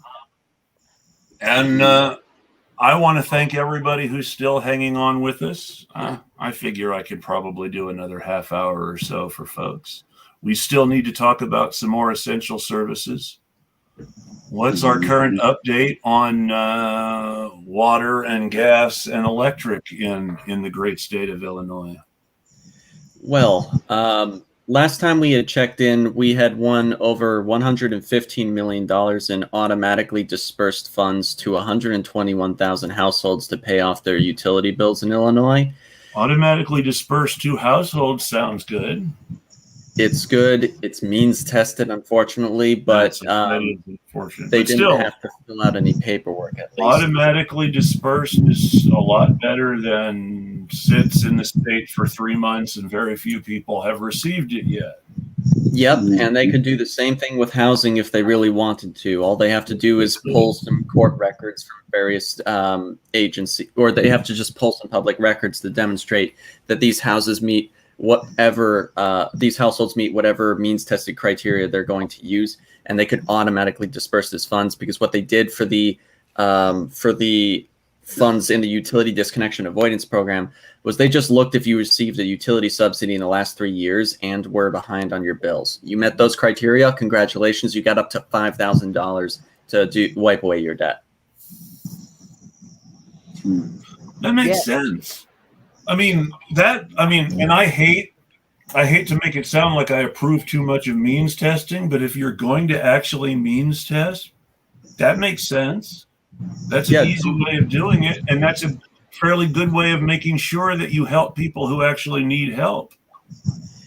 I mean, there were a lot of people who needed help for the first time ever that were dropped off, right? Yeah. So it's like, it's definitely one of these liberal projects where they're like, yeah, we're going to make the best version of a bad thing. But the worst thing is that's 121,000 households that have received subsidies in Illinois from April through the end of June. From April until the end of July, 123 households in Illinois have been disconnected. That's not so right. Good. Like, this was nowhere near the scope. The Attorney General said in March that there were 800,000 households, mostly not white, that were behind on their utility bills. And the governor has had and maintains the power through the emergency declarations he keeps issuing to enact a mandatory moratorium on utility shutoffs. He's not doing that. I will interrupt here to say that if you are watching the show and if you still vote in Illinois, then please remember that J.B. Pritzker has lied about his power to help people in these instances. I have retweeted Allan's receipts. Yeah, and thank you so much for doing that, Chris. And Kennedy, you've helped as well. Like, the thing is, like, the governor lied about his ability to stop utility shutoffs on October 27, 2020, and we've passed in 2021 so far 8 resolutions in 6 counties, including 3 city governments, that all have the statement saying that the governor has the ability to stop utility shutoffs, and it gives the state statute. When a city passes a resolution, their legal staff has to affirm the accuracy of the statements in those documents. We have 3 cities in different counties whose legal counsels have affirmed that the governor has the ability to stop utility shutoffs, in addition to the fact that we got the press to fact-check Governor Pritzker. And the day after he was fact-checked, the stock prices of Berkshire Hathaway and all the utilities in our state plummeted and then went right back up after he did nothing. So we have a bad faith actor in our state ecosystem, but there's a federal solution to the utility shutoffs issue. It's called the Maintaining Access to Essential Services Act of 2021. It was introduced in the Senate in, I believe, May by Senator Merkley. It was introduced in the House in August by Rashida Tlaib. And what this bill does is it provides billions in low-interest loans to the utilities, but any utility that accepts these loans, whether they be power, water, or even internet, has to forgive all amounts owed, restore everybody's utilities, suspend utility shutoffs, and cease the reporting to credit agencies and cease the application of liens on people's homes for past due bills. It also establishes federal reporting requirements. We have a call sheet that we had made that I'll throw in the private chat here. It's a spreadsheet. It's nothing fancy. And anybody can look up their representatives using the GovTrack link that's in row 13. But like, the thing is, that this is a call sheet for people to actually call their representatives and their senators to say that they should support or sponsor this bill. And we are actually pushing in Illinois for our Republican representatives to sponsor Rashida Tlaib's House bill, because by getting the Republicans pressured at the regional levels in our states, we can bypass Sinema and Manchin, who have been roadblocking every necessary piece of legislation that's been passed in a partisan fashion. Who are the two? Well, both of Illinois senators are still Democrats. You still have to find a Republican somewhere willing to cancel out at least two Democrats in the Senate. Well, through the House, we can flank the Senate. In Illinois, Congressional District 13, we have a senior Republican Democratic or a senior Republican House of Representatives official. His name is Rodney Davis. Yeah, I'm not a fan of him at all, but we can leverage his name. Yeah, he thanked Trump for his re-election in the 2020 election cycle, and I called him vote 10,000 votes in a letter to the editor in January of 2020. But yeah, like the thing is, in 2017, the entirety of the Urbana City Council called on Congressman Rodney Davis to pull out an item from the tax bill that would have taxed teaching assistants and research assistants for their tuition waivers. We have asked the cities of Urbana, Champaign, Decatur, and Bloomington's representatives to contact Rodney Davis to ask him to sponsor the Maintaining Access to Essential Services Act, in addition to routing phone calls to his office. If we are able to get Republicans in the House in support of this, then Republicans in the Senate have a higher probability of following through. And given Governor Pritzker's horrendous track record on this, they have one hell of a cudgel if they decided to actually use it. And it is our duty to actually get this thing passed. This would end the utility shutoff struggle for the foreseeable future during the pandemic. It would provide additional funds for providing utility assistance, and ideally in an automated fashion rather than the application-based fashion that the Low-Income Home Energy Assistance Program and now the Low-Income Water Assistance Program. And trying to press Republicans to do the right thing is one of the reasons that some people have accused Allan of being a QAnon agent. Actually, he actually believes Republicans I'm not touching that tonight. Actually, no, I've never advocated for Republicans during the time that I was accused of being a Republican agent sent from Florida and to derail Governor Pritzker's career. That was an allegation made by a precinct committee person who abused his access to my voter history data to say that I moved straight from Florida to Illinois. I was an absentee voter in Florida while living in Oklahoma from the years of 2013 to 2016. I was able to confront him and the McLean County Democratic Party on Twitter, and they apologized publicly. So the thing of it is that, yeah, they had those sort of shenanigans pan out to try and protect the big daddy of the Democratic Party in our state. But the reality is that when we are pushing for something in a bipartisan fashion, it is because the Democratic Party is failing people in need in the Senate right now. The names are not just Sinema and Manchin, because there's more that could be done. The reality, right. And let's talk about the fact that, you know, the parties play us against ourselves all the time and all this stuff. If all we're ever going to get is minimal harm reduction out of this system, we should be willing to pull whatever levers of power are available. And if there are Republicans looking for an easy win over the Democrats right now, and there are Republicans that are pivoting to the left of the Democrats on issues like COVID because they know they can get an easy win with constituents in their district that way. If you've got a Republican like that in your area, try to convince them that this is their next easy win. And on top of that, you can ask in public comment to your city council for them to contact your representative too. It amplifies the systemic importance of the feedback. And on top of that, by only saying something once, you could probably get 7 people to then respond.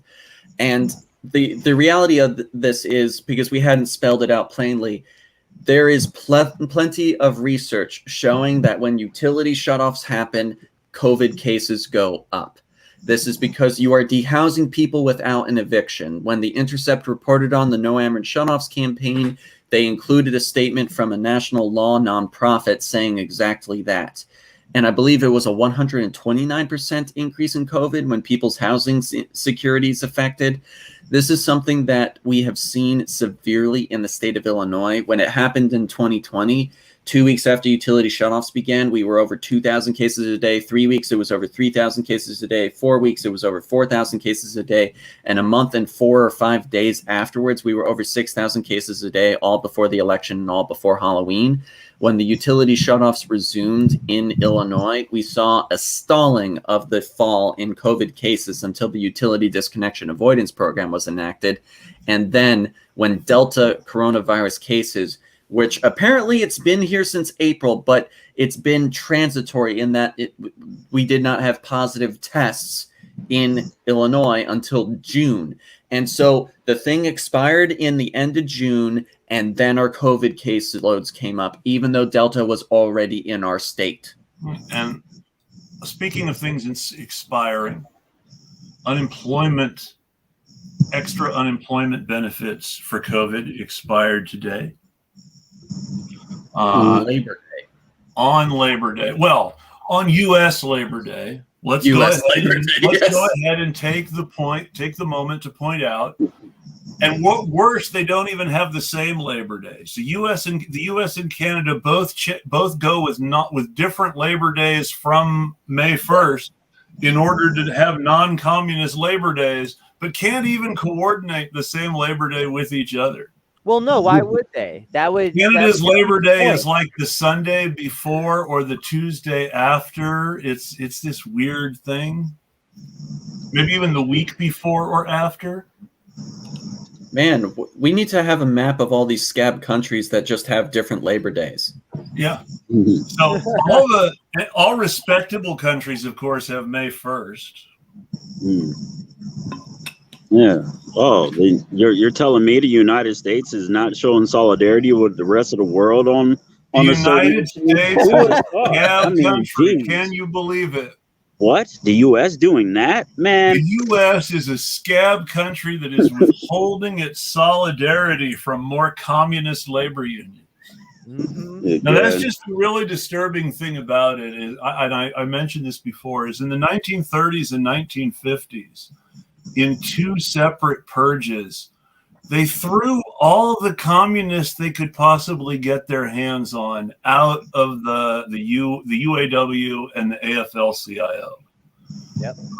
And while he was in many ways a wonderful, wonderful person, the most famous UAW boss is also the leader of some of those most shocking anti-communist purges of the UAW leadership, Walter Reuther, in the 1930s. And it happened again in the 1950s in the AFL-CIO under George Meany. It was all bad stuff.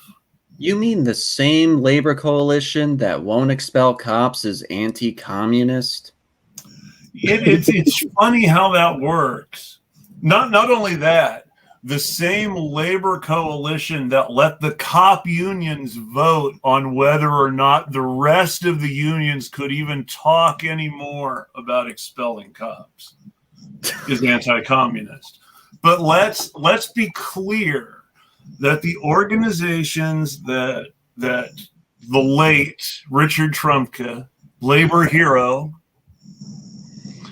the organizations that he had vote on whether or not the AFL-CIO as a whole were, in many cases, unions that are not members of the AFL-CIO, and in all cases, already included cops in their membership. So the cop unions were the only people who Trump could let vote on whether or not the larger AFL-CIO population got to vote on throwing the cops out. Huh. So is this where we circle back to mob infiltration of organized labor? This is We're where all the way. We always this is where you start to around wonder. the end of the show. It's amazing. This is where you have to remember if there is a tie-in between U.S. cooperation with the mob against the fascists in Italy in the 1940s is in any way tied to pre-existing relationships with the mob in the 1930s to try to get communists out of unions. And possibly whether J. Edgar Hoover's pretending that the mafia did not exist in the 1950s could have had anything to do with mafia efforts in keeping communists out of unions.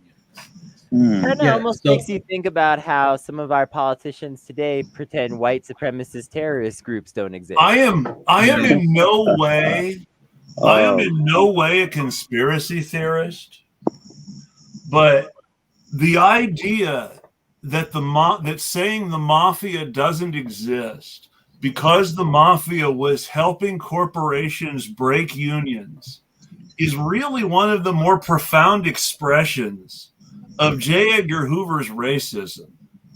Because why was Martin Luther King Jr. in Memphis to get shot again? He was there to help striking black garbage workers. Yep. Now, there were a lot of these unions were built, especially the CIO unions, not so much the AFL, and there's a whole other story there. But a lot of the CIO unions were built by, serious socialist people who were borderline communists in many of their ideas. When Walter Reuther first became president, and this is one of the reasons he was willing to cooperate with the prototype FBI in the 1930s to get communists out of the UAW. Walter Reuther had to deal with a union board that was 2/3 communist. When he was reelected, it had turned around to be only 1/3 communist and totally reversed itself. Now, he benefited greatly from his collaboration with his communist political opponents. And the fact that a lot of his domestic stuff was really good, and yes, he wanted better for working people, and yes, he was a committed democratic socialist who was close to the Socialist Party all his life, etc. He was still willing at that important point in time in the 1930s to make agreements with a communist, racist, white supremacist, an anti-communist, racist, quasi-fascist, white supremacist FBI to crack down on communists in his own union. That's not solidarity. No, it's not. But also, I wanted to note there's actually a local dimension to this discussion because there's a union that we helped to, do the rollout of their unionization drive. Yeah. And when we had spoken to a local official, the first question was, are they affiliated with the AFL-CIO? And that was the metric for whether or not they were going to support that union. And so in the context of the history of this anti-communist pro-cop institution, it's like, they're not a part of it. Deal with it. Yeah, no. And I try not to say these sort of things lightly, but there are people in my mentions who use expressions like AFL-CIA. And while it's unfortunate, there are some legitimate historical bases for that acronym. Mm-hmm. There was a lot of stuff that was going on in the 1980s in Poland under Reagan that involved open pro-CIA assistance given to Solidarity through American labor unions on the U.S. government's dime. What's worse is this was something that was actively planned and run at the topmost levels by Social Democrats of America, which was the group that succeeded the old Socialist Party of America, and which was run at the time still by Bayard Rustin, who sadly had gone from fighting for civil rights to helping the CIA help solidarity against the Communist Party in Poland. Yeah, no, the tools of demagoguery are very, very old. And so I got to just say that in DSA, at least, when I'm running into folks that are just like anti-communist, I go, the decision-making structure matters less than the integrity and the praxis of the people in it. And so if you are saying that you are going to condemn these people because of their label, you are going to be a tool of demagoguery. And like, I've had these conversations with folks who are very hardcore DSA folks, and they've at least stopped trying to call me out or others. There are hardcore DSA folks who are very serious Marxists, but so you have to understand how all these organizations, I mean, the history is fascinating. These are groups that split off from this obscure split off from Trotskyism. So Walter Schachtman, who left the Socialist Workers' Party to jump back and forth between several other parties, rejoined the Socialist Workers' Party only to leave and take over the Socialist Party of America, which then became the Social Democrats of America and was run by Bayard Rustin in his much diminished later years. And breaking off from them was the Democratic Socialist Organizing Committee, DSOC, which of course became DSA that we all know and love, or love to hate, or some combination of the two now. Because let's face it, DSA is left unity at some point. Like, we have to be honest about that. And ultimately, we need to be able to bridge the gap between some of these revolutionary dogmatic Trotskyists and some of these equally dogmatic reformist DSA types, and somehow find some sort of synthesis that enough people can get behind, that we can actually appeal to all those people who don't vote and get them involved with something. Well, yeah, and actually, like, when we had DSA staff visits, the local DSA last week, we just kind of showed them the work that we did. We didn't have any ideological talk, and we were able to impress them with the operation of a 3-person meeting just because of what we were doing. I apologize if you're hearing like a lot of clacking. My kitten has started to just go bananas. So, but yeah, like the thing of it is, like, the folks with these ideological differences, that from the reformist right side of the DSA to the Marxist-Leninists in DSA and the Trotskyists in DSA, like Socialist Alternative, like, we all fundamentally agree on what we need to see as basic human rights. And the thing of it is, if we don't actually understand and show solidarity and are willing to operate empirically, which is to say that we're willing to admit that our ideology could be actually one of the suboptimal ones and maybe someone else has the better idea, if we're just open to that as we operate with a sense of humility, maybe then we'll actually have sufficient solidarity to see socialism in our lifetime. I think what we need to do, and I totally understand,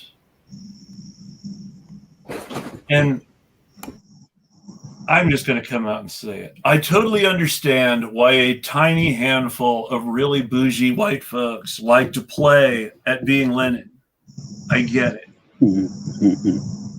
But we are not living in Lenin's time anymore. And their strategy is not one that Lenin would necessarily approve of. And their sort of view of themselves as this vanguard giving ideas to the political elite that will somehow widely disseminate among the working class and bring them to the Democratic Party That's not something that has ever been deeply tethered to reality, because you don't ever reach the working class by going through the political elite. Mm-hmm. You know, if I can interject, Yes, what you please. just mentioned is something that like I've had a particularly personal experience, like as an activist dealing with, the local sphere and all of that stuff. So like Yeah. what you're describing, I don't find to like it's valid, super valid. Like I relate to it fundamentally, and I am not bougie, white, or Lenin Yes. follower. But Exactly. but where this like correlates with me is so what you're describing is the same thing that other people of other ideologies go through in the Yes. same sphere. It's the same thing Yes. that I went through and am Yes. still going through at this Yes. very moment. Where Yes. people are placing ideologies before issues and solutions Yes. and hiding behind those to Exactly. deflect from their outright refusal of solidarity on the issues, while also gaslighting the public and creating what would you call those echo chambers to I force their have believers to believe that what they're doing is always just and right, when behind closed doors they're just about as harmful as any overt racist or cop. I have Oh, I have friends who are deeply involved with DSA Atlanta who have talked a great deal about some of their experiences with some elements like that among the leadership there. yeah, And yeah. it's made a Like lot of local as a activism more body here locally, like at least in my time in the local DSA, right?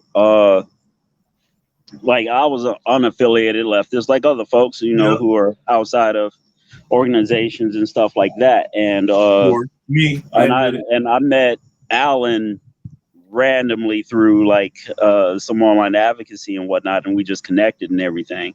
And I found out about no armor shutoffs, and for reasons that we already mentioned, most black folks were more likely to get cut off or evicted, both basically. And for me, I'm an issues guy, so I'm gonna always fight Yep, where the issues matter for me. exactly.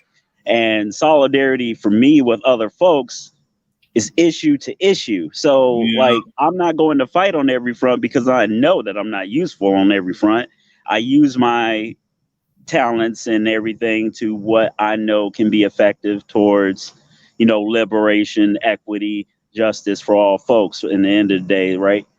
But so like I caught hella flack and still am catching hella flack from a bunch of people who look like me, who are political elitists, and they think that way and they organize that way. And their biggest flack with me all comes down to branding. That's all. Like, even with me being like, to put it in perspective, right? So I'm the campaign lead of this push, match the meal, to get this worker program. yeah, Like, so this came into fruition from these same political elitists, right? yeah.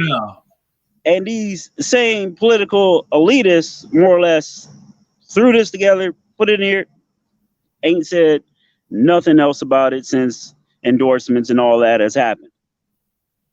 I bring up the fact that this program has not been serving the community as it should have or has the potential to. And these asshats take it as a direct attack on them Of versus the course. institution that the program is run under. So it's like, Gosh, yeah. and then at the it gets so perverse to the point that the fact that I'm just in the DSA, they're trying to use Yeah. as like a plausible deniability of either one, my blackness, my solidarity to the black struggle, and all of that shit. Despite the fact that I'm in the streets when they're not, despite the fact that I'm pushing for things that will enhance the survivability of folks that will actually give people a chance to thrive and live. But they're painting me the enemy. I'm just saying that, you know what I'm saying? But this is, you know, what you're describing. It goes to say a lot of folks. It's a threat to the corporate vanguardism of the liberal way of doing politics. Yeah, screw your label, your lazy liberalism. I'm all about direct action.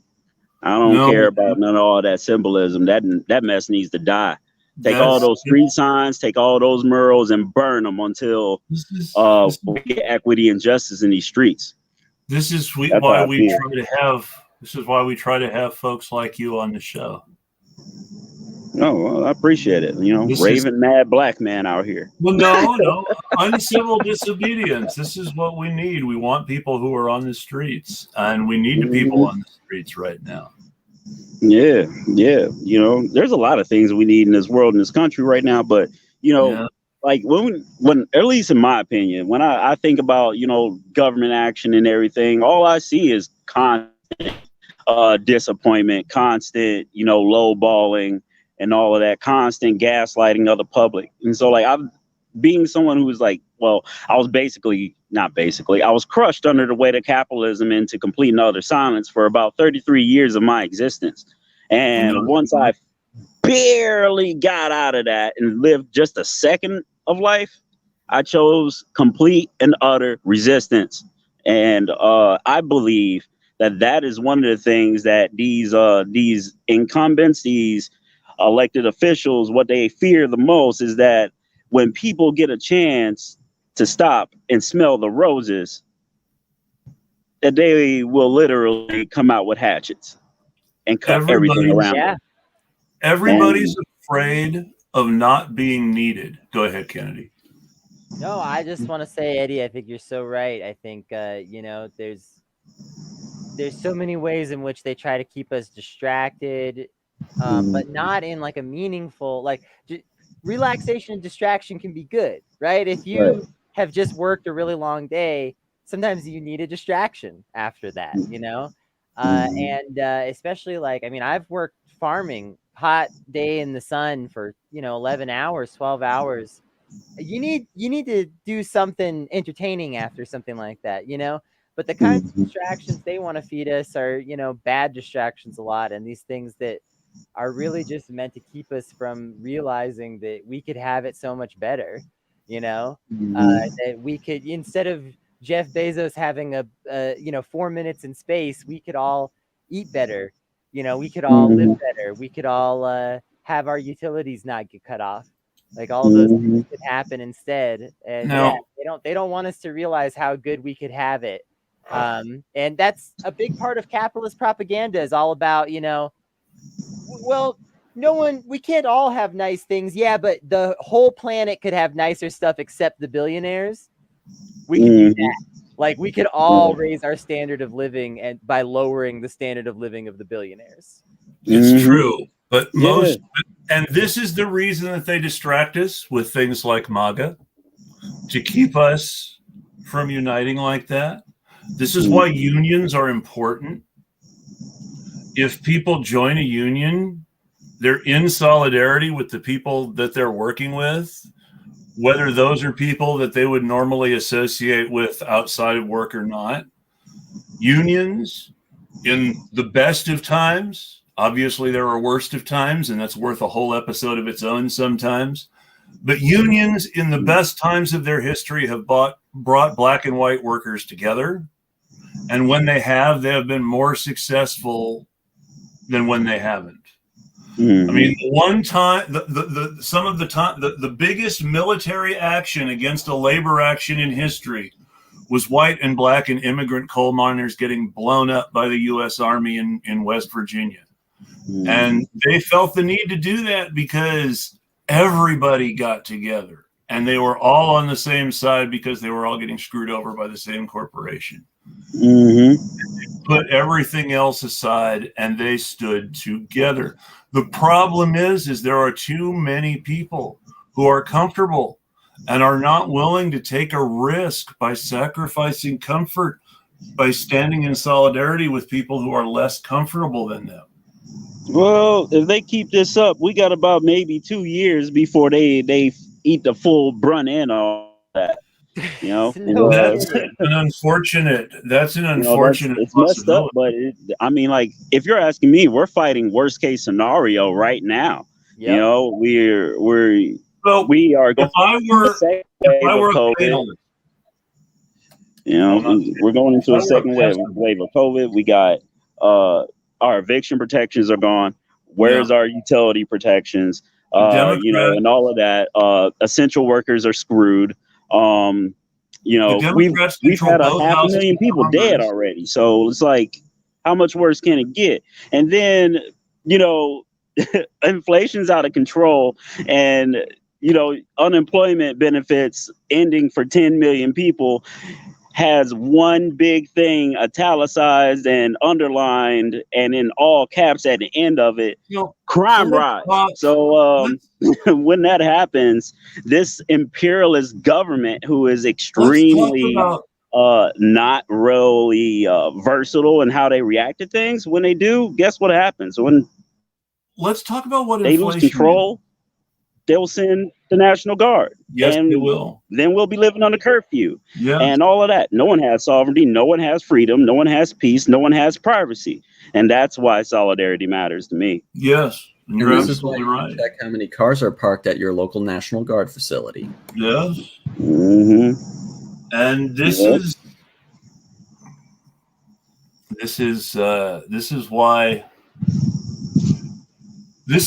I feel like almost it's already too late, because the Democrats deliberately threw away their chances to actively oppose the product of corporate power, the progress of corporate power in any way, the progress of corporate wealth at our expense in any way. They're just not willing to make any stand for ordinary people. Mm-hmm. Well, so here's some quick math for how reachable it is to eventually take on the Democratic Party toe-to-toe with an independent workers' party, because that is part of the dirty break strategy as well that DSA has. If you assume 50 Democratic officials in the grassroots capacity, these are party officials like precinct committee persons or whatever the local names are for them. They vary. There's a little over 3,000 counties in the country. That means that we're looking at 150,000, roughly speaking, grassroots level Democratic officials. These all don't necessarily pull their weight, and they also have volunteers in excess of that. DSA is currently at around 95,000 members, and not all of whom pull their weight. And so we're actually 2/3 of the way there, loosely speaking, to have a rough mathematical chance of taking them on. And this is where, by a lot of measures, we outperform per capita the Democratic Party officials. So we actually do have hope in that regard if we keep organizing through a big tent while people dual card in a manner that is more befitting their ideologies. But the other thing is, like, yeah, you're absolutely right. The Democratic Party, just like the Labor Party, they had opportunities to take stands on things, and they absolutely did not. And it has everything to do with their willingness to take shortcuts. The same reason that we don't see the Democratic Party stepping up to actually take on things like the eviction crisis is because if they were to actually allow it to pass, they would have even more concerns when it comes to the midterm elections, which I think they deserve to lose anyway, based off of how they've been legislating. So let's really focus on that, though, because I feel like the Democratic Party, by actually helping people at this moment in time, could guarantee themselves a midterm win. And I really have to go and really need to cut this short myself. But I feel like it can't not be said that it really feels like the Democrats have an opportunity from everything, like having really given people $2,000 checks as promised, to giving people more serious health care, passing more serious environmental laws, giving people more serious help, both in the forms of rent, utilities, and direct survival money. There are so many ways the Democrats could have assured a 2022 reelect out of pure people who never voted before voting for a government that gave them benefits.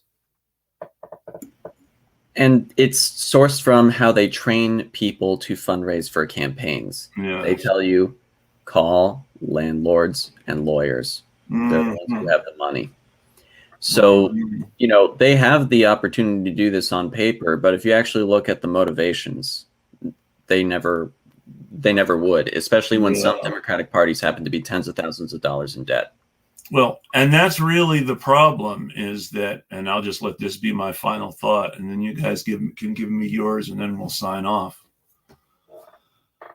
It's just a reminder that the Democratic Party, I know the odds of an independent workers' party. I'm not trying to minimize the difficulties of building power outside of the Democratic Party. It's true. I'm still supporting a handful of Democrats in select primaries around the country, even as I criticize the Democratic Party nonstop. But there is really no future for any sort of serious left-wing movement in a party that is so fundamentally dependent on donors donating the maximum. I mean, I know this from talking to people who ran for office. The biggest reason the majority of people asking for small donations need small donations is to bring down their average donation, because they really hate all the money they have to ask for from people able to donate the max. And bringing down that average donation makes people feel less guilty on a basic level, even among genuinely progressive people who still have to solicit those same people for money. That's how the party works, and that's fundamentally toxic. That's the reason we wonder what we ask whether or not progressives are selling out, because they are still beholden to many of the same people, even if they take as many grassroots donations as possible. A lot of their individual donations are still going to be from whales who have to donate the max, who can afford to donate the max. That's what really keeps their campaigns going, is as many whales as possible who can afford to donate the max every quarter. Yeah, and I guess like my closing thought ties into fully agreeing with what you said, Chris, and the additional part is that's why a dues-funded organization that bakes into its bureaucracy the base level activism that lends itself well towards the seasonal increase in leverage that is the electoral process is something that stands to change that calculus as well. So the main thing that I look at this whole thing for is, yeah, there is no saving the Democratic Party. I think Labor's effort to try and save their party is what ended up with them being stabbed in the back. We do not have to settle for that at all. We have an organization that is over 84% dues funded, 95,000 members, and on the verge of having the critical mass needed to take on in a national capacity the Democratic Party while DSAs are making local decisions. I see the advantage there. Yeah. Well, and just to finish the thought, I guess, an independent expenditure campaign is where the DSA operates independently from the actual campaign. They don't exchange logistical information unless if it's publicly discussed. And the idea being, if we have movements that are more powerful than the electoral apparatus of the candidate itself, we have a representative that is accountable to us, elected in office based off of movement strength. And that is, I think, something that we should be aiming for. Here's my final thought. With all the stuff that's going on in this country, we got to do mutual aid, folks. I just really, like, you know that I advocate for elections when I believe in them. You know that I talk about the power of local elected officials, all of these things. And I'm not trying to take away from any of that talk that we've had about the value of that stuff tonight.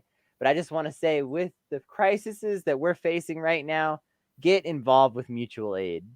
I just really want to put that out there as my final thought, because especially when we're talking about things like means testing and these, you know, these ways that these programs get ruined and outreach and stuff like that, mutual aid doesn't have the problems that cause that. And we have to all pull together or we're not going to make it. And the idea that, you know, we shouldn't do that because it's charity, or we should wait for the state or this or that. People's lives are on the line. So it's really time to get involved with that stuff. With people's unemployment benefits ending, with people getting evicted, with all this stuff happening, we really need to all put our monies where our mouth is in our communities and do mutual aid whenever we can to try to help people get through this, because we're not going to get through it without everybody doing everything. We got to do electoralism. You got to call your senators. You got to go to your neighbors and do some community food making and distribution. You got to do it all, or we're not going to make it through this pandemic. That's how I feel right now. I'm sorry to sound more doomer than usual, but y'all, it's bad. The situation is really bad, and we have to do more. Or we're you know, it's the people who are suffering under this the most are poor folks, black folks, queer folks, folks who deserve it the least. And it is a human rights crisis to not do more about this situation that we're in. Actually, related to your point, Kennedy, every week we distribute literature across our community about resources that are underutilized, that the nonprofits kind of just like sit in their office going, why aren't people calling us? And one of the things in particular is there's a nonprofit that just got a huge amount of cash, and they're saying that it's for rental and utility assistance, and we're going to make damn sure that they have enough applications for that program. So like 100% agreed there. And like we include a section at the very back for calls to action, which can be electoral or non-electoral and all that sort of stuff, but it's baked into our bureaucracy fundamentally. Eddie, we're actually doing closing remarks when you hopped in, so feel free to do that. Feel free to give us your final thoughts before I close this out. Yes. Oh, yeah. I popped out because my phone took a shit. Understand. So, yeah, damn technology. But if I have any final thoughts, I mean, you know, so I'm gonna get real personal. Why not? Let's get real personal. Why not? So earlier today, I got a message that my auntie passed today. So sorry, man. I want to say I love you, auntie, and I hope that you're proud of me. I hope that I make you proud in what I'm doing. Death is not easy. Death is more frequent, it seems, nowadays. And with each one of these events is a hard lesson that we need to hold on to each other a little harder. We need to love a little bit more. We need to be more empathetic. And a lot of the problems that we have in our country and in our world is fueled by the exact opposite of that. It's fueled by hatred. It's fueled by apathy.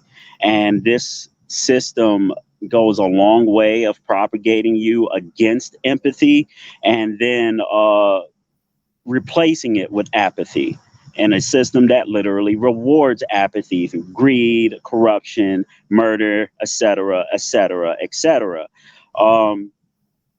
My final thought is that I truly believe that love does conquer all in the end. And as activists, as advocates, or just as people who give a fuck, is that you have to hold in the back of your mind that the actions that you take, they do matter, and they have to be fueled by love. And that love has to endure all, and it won't come easy, and it won't come cheap. But you can't do it alone. And love and solidarity, the pairing of those two, through our own direct actions, we can make a difference. Things are bad, but I refuse to give up, and no one else should. And without solidarity, we won't make it past this. But with solidarity, nothing is impossible, because everything that we have, including these phones and screens that we're looking at now, were deemed impossible at one point or another. And people in solidarity brought it to fruition. And so equity, justice, all of these things, basic human rights, we can do this. Yes, we can. And so those are my final thoughts. I mean, and my last thought, and then we can all have a good night, is that even if you believe in a revolution, even Marx said that, even Lenin said that you have to be able to prove to people that reform through election is impossible. Which means if people still believe that they can somehow elect the right people and fix everything, we're not doing our job in the electoral arena to prove that there's a limit to what elections can do. Mm-hmm. And if you need if there needs to be a big some democratic socialist failure for the revolutionaries to step up, then dang it, we're not working hard enough at having a big enough failure. We need to be trying harder to win so that our failures are dramatic. Also, you can't just prove that the other side is bad. You have to prove that your side is good and can win. Yes. The Zapatistas spent 10 years going to the villages and trying to work with the people there, the rural people of the villages, the farmers, to find out what they needed, what results would be meaningful to them, how to achieve those. We have to be able to convince people that that's what we can do if we actually want to have some kind of you have to actually ask electoral, people, non-electoral, whatever kind of revolution you have in mind. It doesn't matter what kind of revolution you have in mind. You have to convince people that your revolution can actually do something for them. you need to ask people what they need instead of telling them what they need to do. Yes. And on that note, I hope everybody has a great night, and I thank you for sticking it out with us. We've gone long, but I think it's been worth it, and I hope you all have a great night. We'll tweet at you. Thanks for having us on, everybody. Oh, thank you for coming.